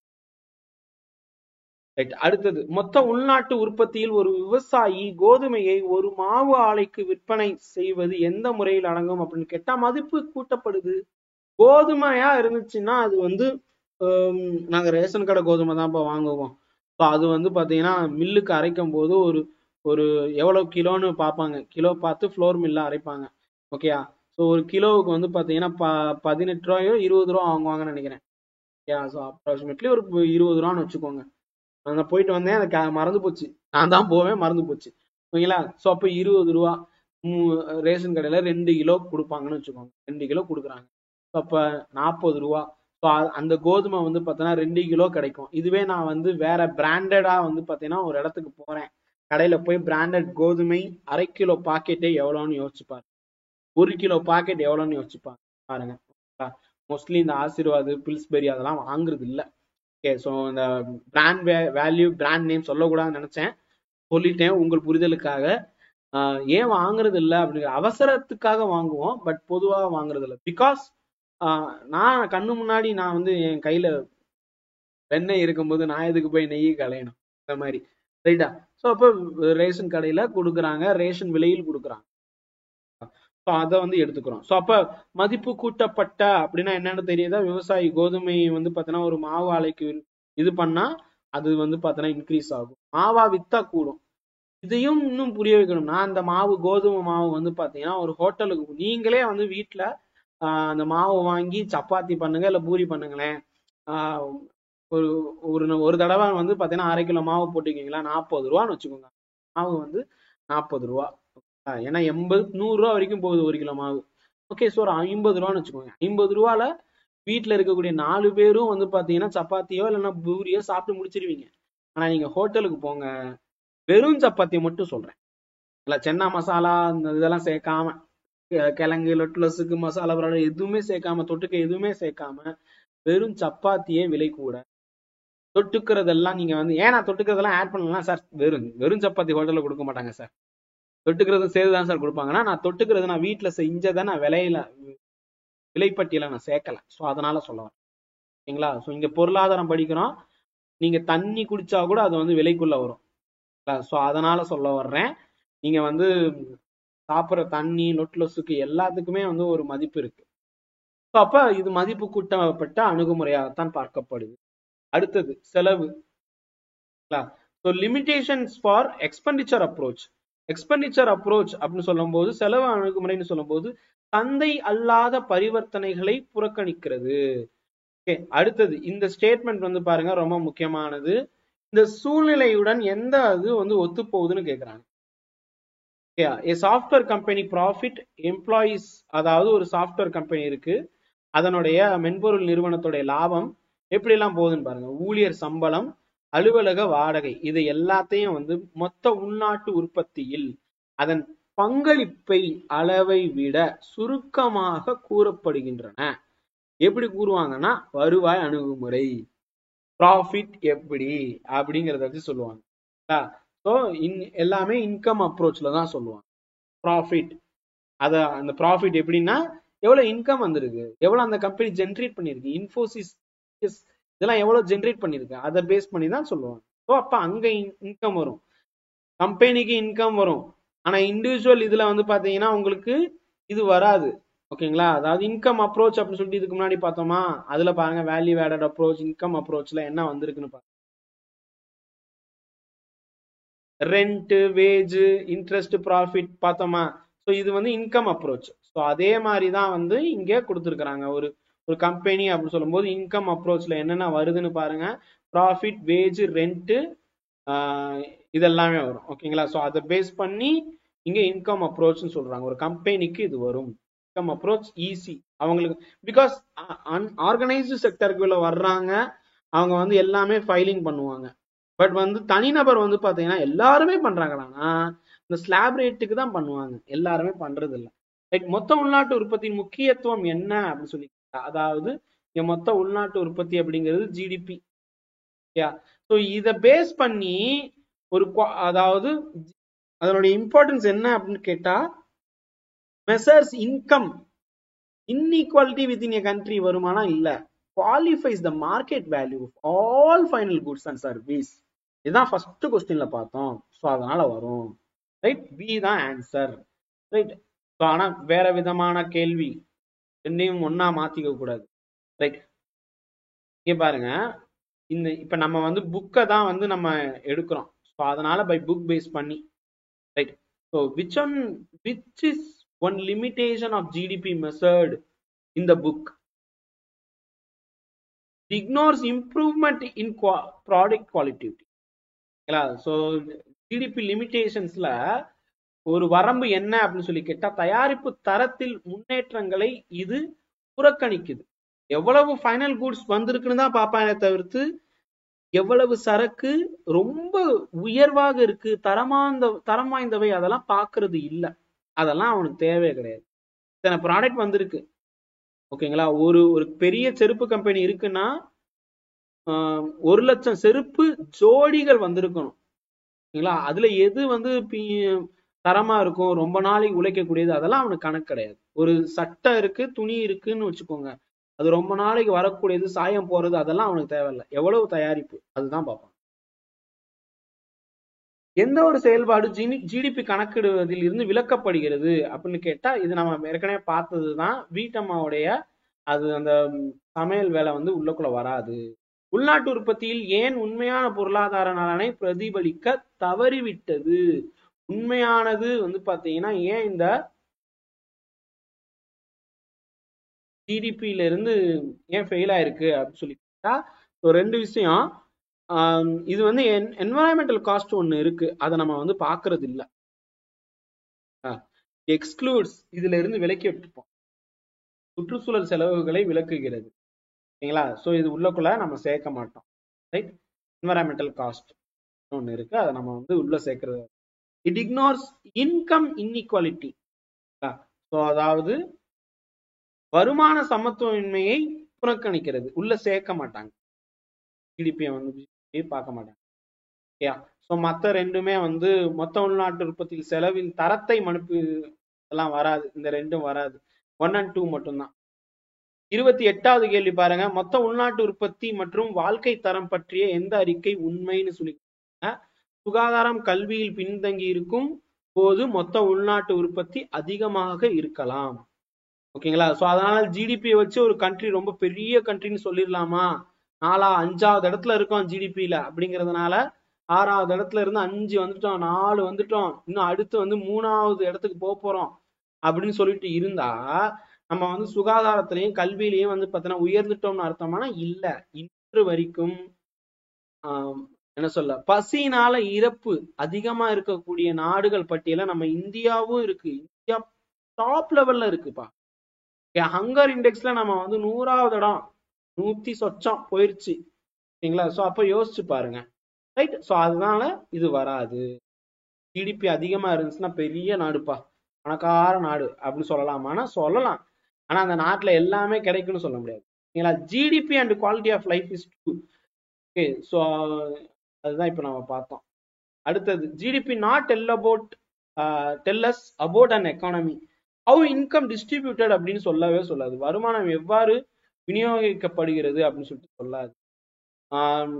Including GDP despite being a limitation, இவற்றில் எது மொத்த உள்நாட்டு உற்பத்தியில் சேர்க்கப்பட்டுள்ளது என்பது ஒரு வரம்பாக இருந்தாலும் அப்படின்னு சொல்லி கொடுத்திருக்காங்க.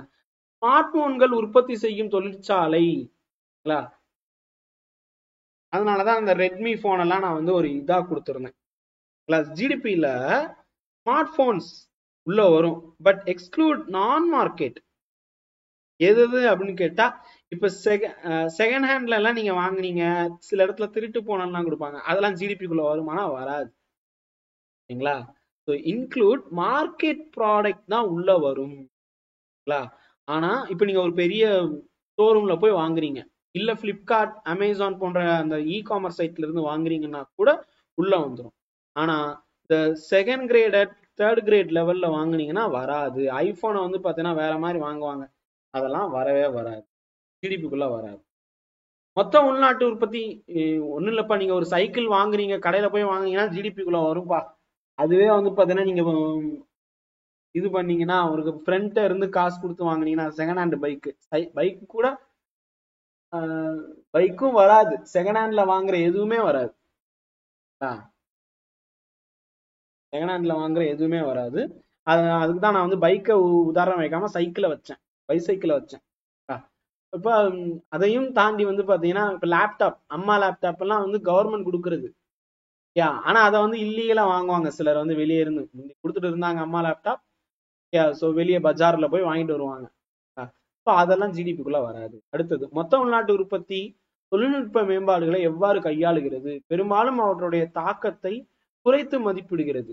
இதுதான் ரைட்டான ஆன்சர். அடுத்தது, இந்தியாவில் மொத்த உள்நாட்டு உற்பத்தி எந்த அமைப்பு, இது கேள்வி கேட்பாங்கப்பா, எழுதிக்கோங்க. சிஎஸ்ஓ, சென்ட்ரல் ஸ்டாட்டிஸ்டிக் ஆர்கனைசேஷன் சொல்லுவாங்க, அவங்க தான் வந்து கால்குலேட் பண்றாங்க. இது வந்து புள்ளியியல் அமைச்சகத்துக்கு கீழே வந்து பார்த்தீங்கன்னா இருக்கு, ministry of statistics.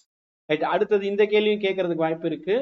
Correct bearing of GDP, இந்த பேரிங் கொஸ்டின்ஸ் வந்து கேட்பாங்கப்பா, அதனால பாத்துக்கோங்க என்ன பேரிங் அப்படின்னு. 33வது கேள்வி, கரெக்ட் பேரிங். ஜிபிஏ அப்படின்னு சொல்லி கொடுத்துருக்காங்களா, ஜிபிஏ அப்படிங்கிறது இந்த பாக்ஸ்ல சின்னதா கொடுத்துருப்பாங்க, அது என்ன ஜிபிஏ அப்படின்னு சொல்லிட்டு. ஜிபிஏக்கும் ஜிடிபிக்கும் ஒரு வித்தியாசம் இருக்கு. கிராஸ் வேல்யூ ஆடட் ப்ராடக்ட் அப்படின்னு சொல்லி கொடுத்துருப்போம், சரிங்களா. ஸோ இப்போ நீங்க ஒரு குறிப்பிட்ட இது இருக்குன்னு வச்சுக்கோங்க. ஜிபிஏ வந்து பாத்தீங்கன்னா பொருளாதார நிகழ்வை கண்காணிப்பதற்காக இருக்கக்கூடியது, ஓகேங்களா. ஈவன் ஜிடிபியவே வந்து கால்குலேட் பண்ணுப்பா, ஜிபியை வச்சுதான் பார்ப்பாங்க, ரைட்டா. ஸோ அதுக்கு தான் அந்த ஒரு பேக்கரி கடையில வந்து பாத்தீங்கன்னா மாவு, அப்புறம் சர்க்கரை, என்னென்னலாம் உள்ளக்குள்ள போட்டிருக்காங்க, அதுதான் வந்து மதிப்பு கூட்டப்பட்ட பொருட்கள், ஓகேங்களா. ஸோ அப்ப அதை பேஸ் பண்ணி தான் ஜிபிஏ பாக்குறாங்க. ஸோ அப்ப GVA equal to GDP subsidies minus tax அப்படின்னு சொல்லி தமிழ்ல பாருங்க, மைனஸ் வரிகள் அப்படின்னு சொல்லி. என்என்பி அப்படின்னு சொல்லும் போது என்ன நெட்னு வந்துருச்சு, அப்ப இது வருமா அப்படின்னு கேட்டா எஸ், இது வந்து கரெக்ட் தான். ஆனா வந்து ஜிடிபி விதிமுறைகளில் சரியான இணைப்பு அப்படின்னு சொல்லி, இது ஜிடிபிக்குள்ள எப்படி வரும், இல்ல இல்ல. அப்ப இது யோசிச்சு பாருங்க, ஜிடிபிக்குள்ள இது வருமா அப்படின்னு சொல்லி யோசிச்சு பாருங்க.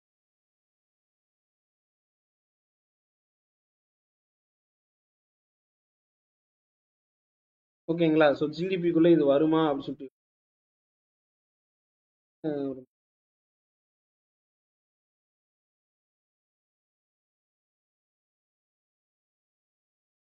சரி, இது பாருங்கப்பா, இது வந்து அசைன்மெண்ட் தப்பா இருக்கு, உள்ள மட்டும் தான் நம்ம கொடுத்துருக்கோம்.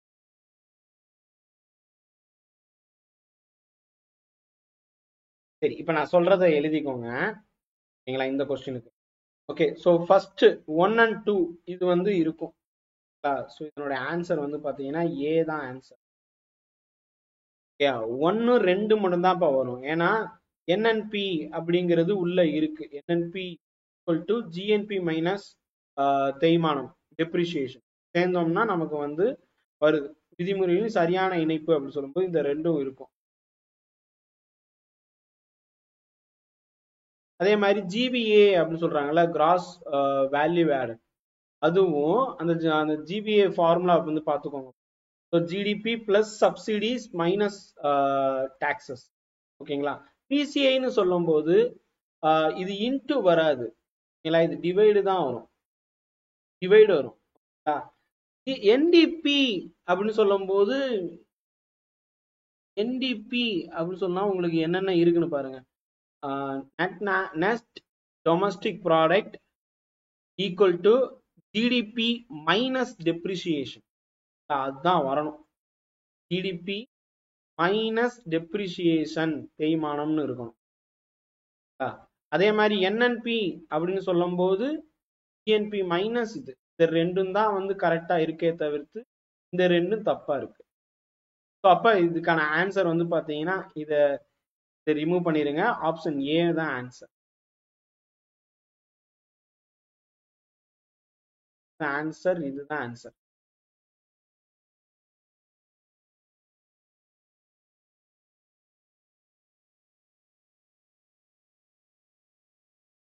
ஏ 1 and 2 தான் வந்து ஆன்சர் வரும். விடை வந்து தப்பா. சோ அதை மாத்திக்கோங்க. அடுத்த கேள்வி பாருங்க. which sector contribute the higher percentage of India's GDP? இந்தியாவுடைய ஜிடிபியில அதிகமா எதுல இருந்து வருதுன்னு கேட்டா விவசாயத்துல அதிக மக்கள் பங்களிப்பு வந்து இருக்கு. அதிக மக்கள் பங்களிப்பு விவசாயத்துல தான் இருக்கு. ஆனால் அதிகமா ஜிடிபி வந்து சேவைத்துறையில இருந்து தான் நமக்கு வருது. 2017-18 ஆண்டில் இந்தியாவின் மொத்த உள்நாட்டு உற்பத்தியில் விவசாயத்துறையுடைய தோராயமான பங்களிப்பு என்ன அப்படின்னு சொல்லி தோராயமான பங்களிப்பு அப்படின்னு சொல்லி கேட்டா 17%. கரெக்டா வந்து 17.01. ஓகேங்களா. பின்வருவனவற்றில் எது முதன்மை துறையின் பகுதி இல்லை அப்படின்னு கேட்டா மீன்பிடி, சுரங்கம், வனவியல், அதாவது ஃபாரஸ்ட், இதெல்லாம் வந்து பாத்தீங்கன்னா பிரைமரி செக்டர் அக்ரிகல்ச்சரும் உள்ள இருக்கும். இது எல்லாமே வந்துடும். ஆனா கன்ஸ்ட்ரக்ஷன் கட்டுமானம் எப்படி வரும்? வராது. அடுத்தது எந்த துறையில் தகவல் தொழில்நுட்பம், வங்கி, சுகாதாரம் இருக்குன்னா 3ஆம் நிலை சேவை துறைன்னு சொல்லுவாங்க. அதுலதான் இருக்கு. 1950-51 முதல் 18-19 வரை இருக்கக்கூடிய உள்நாட்டு உற்பத்தியில் விவசாயத்துறையுடைய பங்களிப்பின் போக்கு என்ன அப்படின்னு கேட்டா பெரிய சரிவு இருக்கும். இப்படி கிராஃப் போட்டு வச்சுக்கிட்டீங்கன்னா விவசாயத்துறை தான் முதல் டாப்ல இருக்கும். அப்படியே இப்போ குறைஞ்சிட்டு வருது. அதுவே சேவைத்துறை வந்து பாத்தீங்கன்னா அப்படியே கூட்டிட்டு வருது. இதுல மிட் லெவல்ல வந்து பாத்தீங்கன்னா போயிட்டு இருக்கும் இந்த துறை, அதாவது மேனுபேக்சரிங் 2ஆம் நிலை உற்பத்தி துறை வந்து பாத்தீங்கன்னா அப்படியே ஒரு மிட் லெவல்ல. ஆக்சுவலா 2ஆம் நிலை அதிகமா இருக்கணும், இருந்தா ஒரு பெரிய நாடுன்னு சொல்லுவாங்க. 2ஆம் நிலை துறையின் ஒரு பகுதியாக எந்த தொழில் உள்ளது அப்படின்னு கேட்டா பருத்தி விவசாயம். இது வந்து முதன்மை துறை. எஃகு உற்பத்தி இந்த 2ஆம் நிலை உற்பத்தியில வரும். பள்ளி கற்பித்தல் இது வந்து பாத்தீங்கன்னா 3ஆம் நிலை சர்வீஸ் செக்டர். மீன்பிடித்தல் வந்து பாத்தீங்கன்னா முதல் நிலை, அதனால எஃகு உற்பத்தி வரும். ஸ்டீல் இது வந்துடும். 2017-18 ஆண்டின் தொழில்துறை மொத்த உள்நாட்டு உற்பத்தியின் எத்தனை சதவீத பங்களிப்பு அப்படின்னு கேட்டா கிட்டத்தட்ட சேவைத்துறை வந்து 54%, விவசாயம் வந்து பாத்தீங்கன்னா வெறும் 17%. அதே நேரத்துல தொழில்துறைன்னு சொல்லும் போது 29%. இது எல்லாமே வந்து பக்கம் 5ல ஆண்டு வாரியாக அட்டவணை வந்து பாத்தீங்கன்னா கொடுக்கப்பட்டிருக்கான். அதுல எல்லாமே தெளிவா இருக்கு. புக்ல போய் பாத்தீங்கன்னா வந்து இருக்கும், அந்த ஒரு டேபிள் வந்து இருக்கும். இங்க இருக்கா? இந்த டேபிள தான் சொல்றாங்க. இந்த டேபிள்ல இருந்து நாங்க கொஸ்டின் எடுத்திருக்கோம். அதனால அது. அடுத்த கேள்வி, இவற்றில் எது 4ஆம் நிலை சேவை? ஓகேங்களா. அதாவது சேவையிலேயே அடுத்த லெவல் என்ன அப்படின்னு கேட்டா இது வந்து அறிவியல் ஆராய்ச்சின்னு வரும். ஓகேங்களா. இந்த புக்ல பாத்தீங்கன்னு வச்சுக்கோங்க, ஒவ்வொரு டிபார்ட்மெண்டா குயினரி அந்த மாதிரிலாம் பிரிச்சு வச்சிருப்போம். டெர்ஷியரிக்கு அடுத்த லெவல்ல வந்து பாத்தீங்கன்னா வரும் சர்வீஸ் செக்டர். இந்த மாதிரி இங்க இருந்து கொஸ்டின் எடுத்திருக்கோம்னா சர்வீஸ் செக்டர்ல எத்தனை ரேங்க் அந்த மாதிரி எல்லாம் எடுத்திருப்போம். அதுக்கும் கீழே தான் இந்த சயின்ஸ் அப்படின்னு சொல்லுவாங்க. நீங்க இந்த காலர் ஜாப்னு பாப்பீங்க, ஒயிட் கலர் ஜாப் அந்த மாதிரி அதுலயும் வந்து பாத்தீங்கன்னா இதெல்லாம் வரும். நான் அடுத்தடுத்து சொல்றேன். ஓகேங்களா. 4ஆம் நிலை அப்படின்னு சொல்லும் போது விவசாயம் முதல் நிலை, கார் உற்பத்தி அப்படின்னு சொல்லும்போது 2ஆம் நிலை, சில்லறை வர்த்தகம் இதெல்லாம் வந்து இந்த ட்ரேட் அப்படின்னு வந்துருச்சுனாலே அது வந்து சர்வீஸ்க்குள்ள வந்துடும். ஓகேங்களா. அறிவியல் ஆராய்ச்சிங்கிறது தான் 4ஆம் துறை. ஓகேங்களா. ஸோ இது வந்து பாத்தீங்கன்னா 3ஆம் நிலை சேவையில இருந்து கொஞ்சம் மேம்பட்டது. அதனால குயினரி, காட்டனரி அந்த மாதிரிலாம் சொல்லுவாங்க. மொத்த உள்நாட்டு உற்பத்தி கணக்கீடுகளில் வர்த்தகம், ஹோட்டல் இதெல்லாம் எதுக்கில வரும்னா சேவையில தான் வரும். சேவைத்துறையின் மொத்த மதிப்பு கூட்டல் எவ்வளவு, ஜிபிஏ எவ்வளவுன்னு கேட்டிருக்காங்க. 92.26 லட்சம் கோடி இந்த வருஷத்துல மட்டும். மொத்த உள்நாட்டு உற்பத்தியில் எந்த துறையின் பங்களிப்பு உலக சராசரிக்கு மிக அருகில் இருக்கு அப்படின்னு கேட்டா உலக சராசரிக்கு தொழில்துறை, ஓகேங்களா, ஒரு வளர்ந்த நாடு அப்படின்னு கேட்டா அந்த சராசரியை தாண்டி அதிகமா இருக்கணும். இவற்றில் எது விவசாயம் மற்றும் அதனுடைய தொடர்புடைய நடவடிக்கைகள் அப்படின்னு கேட்டிருக்காங்க. மீன்பிடித்தல் வந்துடும். சேவை துறையில் இந்தியாவின் உலகளாவிய தரவரிசை எவ்வளவுனா 8வது இடம் சர்வீஸ்ல.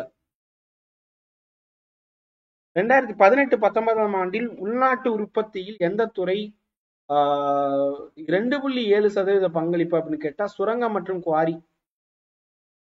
1990 முதல் உள்நாட்டு உற்பத்தியில் பங்களிப்பு என்ன அப்படின்னு சொல்லி கேட்டா அதிகமா மிகவும் நிலையான வளர்ச்சி அப்படின்னு சொல்லி கேட்டா கிராஜுவல் இம்ப்ரூவ்மெண்ட் வந்து சேவைத்துறை தான். 33% இருந்து இப்ப 54.4% மாறி இருக்கு. இதுவும் அந்த அட்டவணையில இருந்தா எடுத்திருக்கோம்.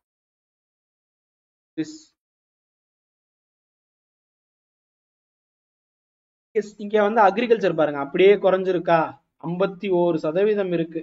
அப்படியே இருந்து இங்க 33, இங்க பாருங்க 53 மாறிடுச்சா. அப்படியே விவசாயத்துக்கும் சர்வீஸ் செக்டருக்கும் பாத்தீங்கன்னா அப்படியே ரெசிப்ரோக்கலா வந்து இருக்கும், நேர்மாறா வந்து பாத்தீங்கன்னா இருக்கும். இவ்வளவு வந்து கிராஜுவலா நம்ம மாறி இருக்கும். நம்ம கண்ட்ரி வந்து அக்ரிகல்ச்சர் கண்ட்ரியா இருந்தது. ஜிடிபியில 50% விட அதிகமா மோர் தென் 50% எந்த துறையில இருந்து ஜிடிபி வருதோ அதுதான் அந்த கண்ட்ரி. நம்ம இந்தியா வந்து அக்ரிகல்ச்சர் கண்ட்ரியா வந்து எப்ப இருந்திருக்கோம், 1950 to 51 இருந்திருக்கோம். அப்படியே குறைஞ்சி 1980 இருந்து போக்கு மாற ஆரம்பிச்சிருச்சு. ஓகேங்களா, 90கள் எல்லாம் அது அப்படியே லைவா பார்க்க ஆரம்பிச்சிட்டோம்.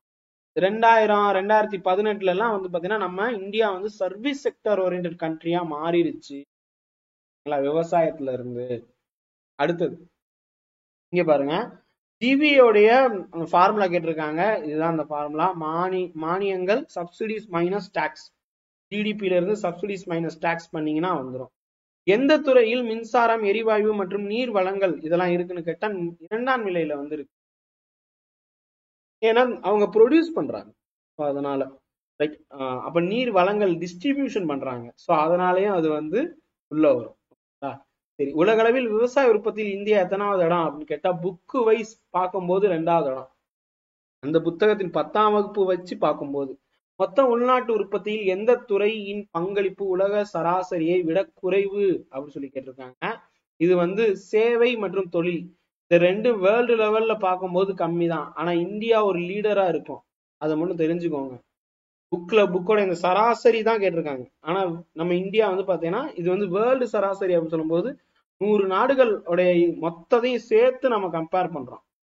அப்படி பார்த்தோம்னா நம்ம கம்மி இருக்கிற மாதிரி தோணும். But we are the leader in service sector. 2018 to 19 ஆண்டின் உள்நாட்டு உற்பத்தியில் எந்த துணைத்துறை 15.87% இருக்கு அப்படின்னு கேட்டா உற்பத்தி துறை.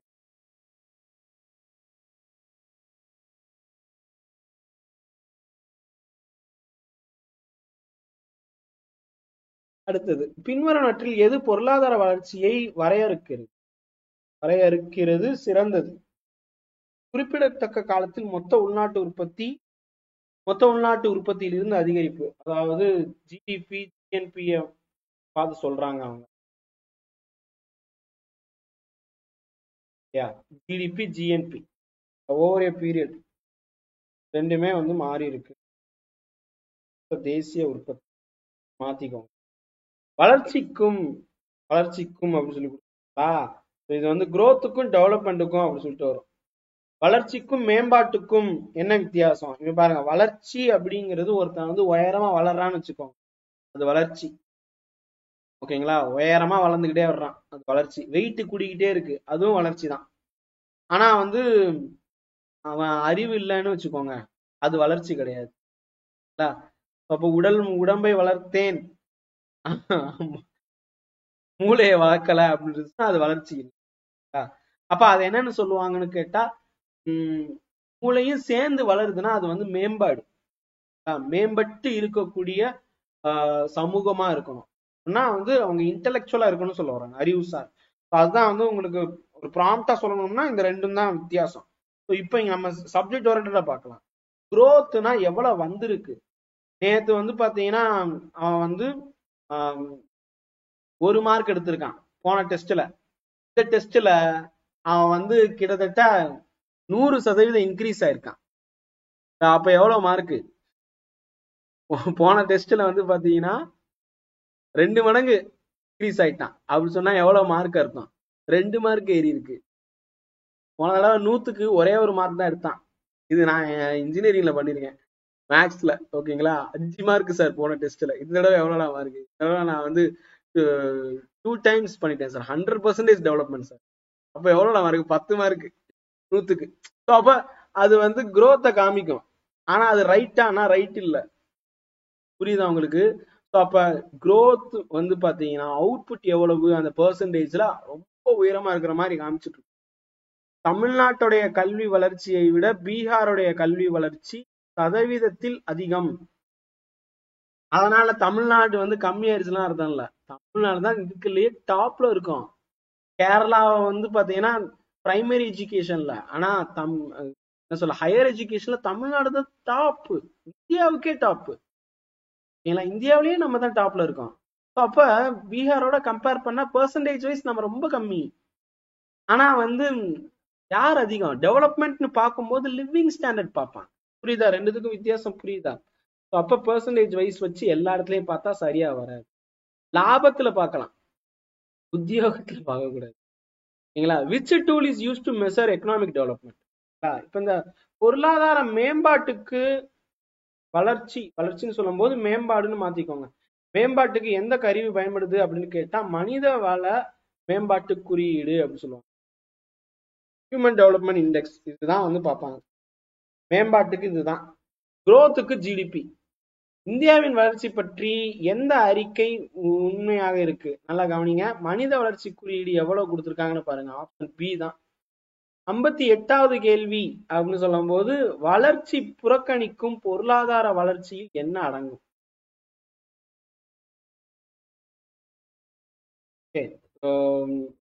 What does economic development includes the growth ignores? Economic development அப்படின்னு வரும்போது அங்க நல்லா கவனிச்சு பாத்தீங்கன்னா டெக்னாலஜி, ஓகேங்களா, டெவலப்மெண்டா இருக்கு. But technology, environment most important, income distribution பார்ப்பாங்க, ஓகேங்களா. ஆனா ஜிடிபி எவ்வளவு இருக்கு அப்படிங்கறதெல்லாம் வந்து டெவலப்மெண்ட்ல பார்க்க மாட்டாங்க, மேம்பாட்டுல பார்க்க மாட்டாங்க, வளர்ச்சியில தான் பார்ப்பாங்க. இவற்றில் எது பொருளாதார வளர்ச்சியின் சிறப்பியல்புகள்? பொருளாதார வளர்ச்சிங்கிறத விட பொருளாதார மேம்பாட்டின் வளர்ச்சிங்கிற இடத்துல எல்லாம் மேம்பாடுன்னு மாத்த எது அப்படின்னு சொல்லி கேட்டா குழந்தை இறப்பு விகிதத்துல முன்னேற்றம் ரொம்ப கம்மியா இருக்கணும். சைல்டு டெத் இன்ஃபேன்ட் மொர்டாலிட்டி ரேட்னு சொல்லுவாங்க, ஐஎம்ஆர். இதுல வந்து பாத்தீங்கன்னா நம்ம வந்து இறப்பு விகிதம், இறப்புங்கிறது கம்மியா இருக்கணும். அப்பதான் வந்து விகிதம் வந்து பாத்தீங்கன்னா நல்ல நிலையில இருக்கும், ஓகேங்களா. ஐஎம்ஆர் வேல்யூ எவ்வளவு இருக்கணும் அப்படின்னு சொல்லிட்டு ஒரு லிஸ்ட் வந்து இருக்கு. ஐஎம்ஆர் வந்து இந்தியாவில் எவ்வளவுன்னு பாருங்க, தமிழ்நாட்டுல எவ்வளவுன்னு பாருங்க. அது வந்து நீங்க இந்த 11th ஸ்டாண்டர்ட் எக்கனாமிக்ஸ்ல வந்து பாத்தீங்கன்னா கொடுத்துருக்கோம். இது வந்து 1000க்கு எவ்வளவு அப்படின்னு சொல்லிட்டு பார்ப்பாங்க. இறப்பு விகிதம் வந்து 1000 பிறப்புக்கு எவ்வளவு வந்து இறப்பு இருக்கு அப்படின்னு சொல்லிட்டு பார்ப்பாங்கப்பா. அது வந்து தேசிய சராசரி 25 நினைக்கிறேன். நம்ம தமிழ்நாடு வந்து 7 தான். தமிழ்நாடு இப்ப ரீசெண்டா 7 தான் வந்து பாத்தீங்கன்னா இருக்கு, 7.7 நினைக்கிறேன். அப்ப 1000க்கு வெறும் 7, இது வந்து ரொம்ப பெரிய விஷயம்ல. அதாவது 1 லட்சத்துக்கு வெறும் 73 குழந்தைகள் தான் இறக்கப்படுது, 1 லட்சத்துக்கு. அதே மாதிரி எம்எம்ஆரும் பார்க்கணும். எப்படி ஐஎம்ஆர் பாக்குறீங்களா அதே மாதிரி எம்எம்ஆர் அதுவும் பார்க்கணும். அதுவும் நம்ம தமிழ்நாடு வந்து ரொம்ப முன்னேற்ற இடத்துல வந்து இருக்கோம். நம்ம எல்லாத்தையும் விட அதிக லெவல்ல நம்ம வந்து இருக்கிறோம். அடுத்து, why might a country have high GDP but low development? நம்ம இப்ப ஒரு சில நாடுகள் வந்து ஜிடிபி ரொம்ப அதிகமா இருக்கும், ஆனா வந்து மேம்பாடு இல்லைன்னா வளர்ச்சி ரொம்ப கம்மியா இருக்கும். காரணம் என்னன்னா மொத்த உள்நாட்டு உற்பத்தி வாழ்க்கை தரத்தை வந்து பாத்தீங்கன்னா பாக்குறது இல்லை. 60 கேள்வி பார்த்திருக்கோம்ப்பா. மிச்சம் இருக்கக்கூடியது எல்லாமே கொஞ்சம் ஃபேக்சுவல் கொஸ்டின்ஸா இருக்கும். புக்ல போனீங்கன்னா உங்களுக்கு கிடைச்சிரும் இது எல்லாமே, ஓகேங்களா. ஸோ நம்ம பெய்டு பேட்ச் ஸ்டூடெண்ட்ஸுக்கு மிச்சம் இருக்கக்கூடிய எல்லாமே கிடைச்சிருக்கும். ஸோ ரொம்ப லென்த்தா இந்த வீடியோ போகுது. கண்டிப்பாக இதுக்கு நான் வந்து அடுத்த ஒரு பார்ட் 2 வேணா கொடுக்குறேன். ரைட், பார்த்துக்கோங்க. ஏன்னா நிறைய எக்ஸ்பிளைன் பண்ற மாதிரி இருக்கு. 106 கேள்விகளையும் தொடர்ந்து பெய்டு பேட்ச்ல ஜாயின் பண்ணி இது பத்தின எல்லா டீட்டெயில்ஸும் தெரிஞ்சுக்கோங்க. பெய்டு பேட்ச் இப்பயும் நீங்க ஜாயின் பண்ணலாம். அதுக்கான டீட்டெயில்ஸ் வந்து இங்க இருக்கு. உங்களுக்கு டவுட் இருந்துச்சுன்னா கீழே டிஸ்கிரிப்ஷன்ல வாட்ஸ்அப் நம்பர் இருக்கும். இங்க பாத்தீங்கன்னா இந்த வாட்ஸ்அப் நம்பர்ல மெசேஜ் பண்ணுங்க. சார் பெய்டு பேட்ச்ல சேரணும் அப்படின்னு சொல்லிட்டு மெசேஜ் பண்ணுங்க. டெஃபினட்டா நாங்க ஹெல்ப் பண்றோம். தேங்க்யூ.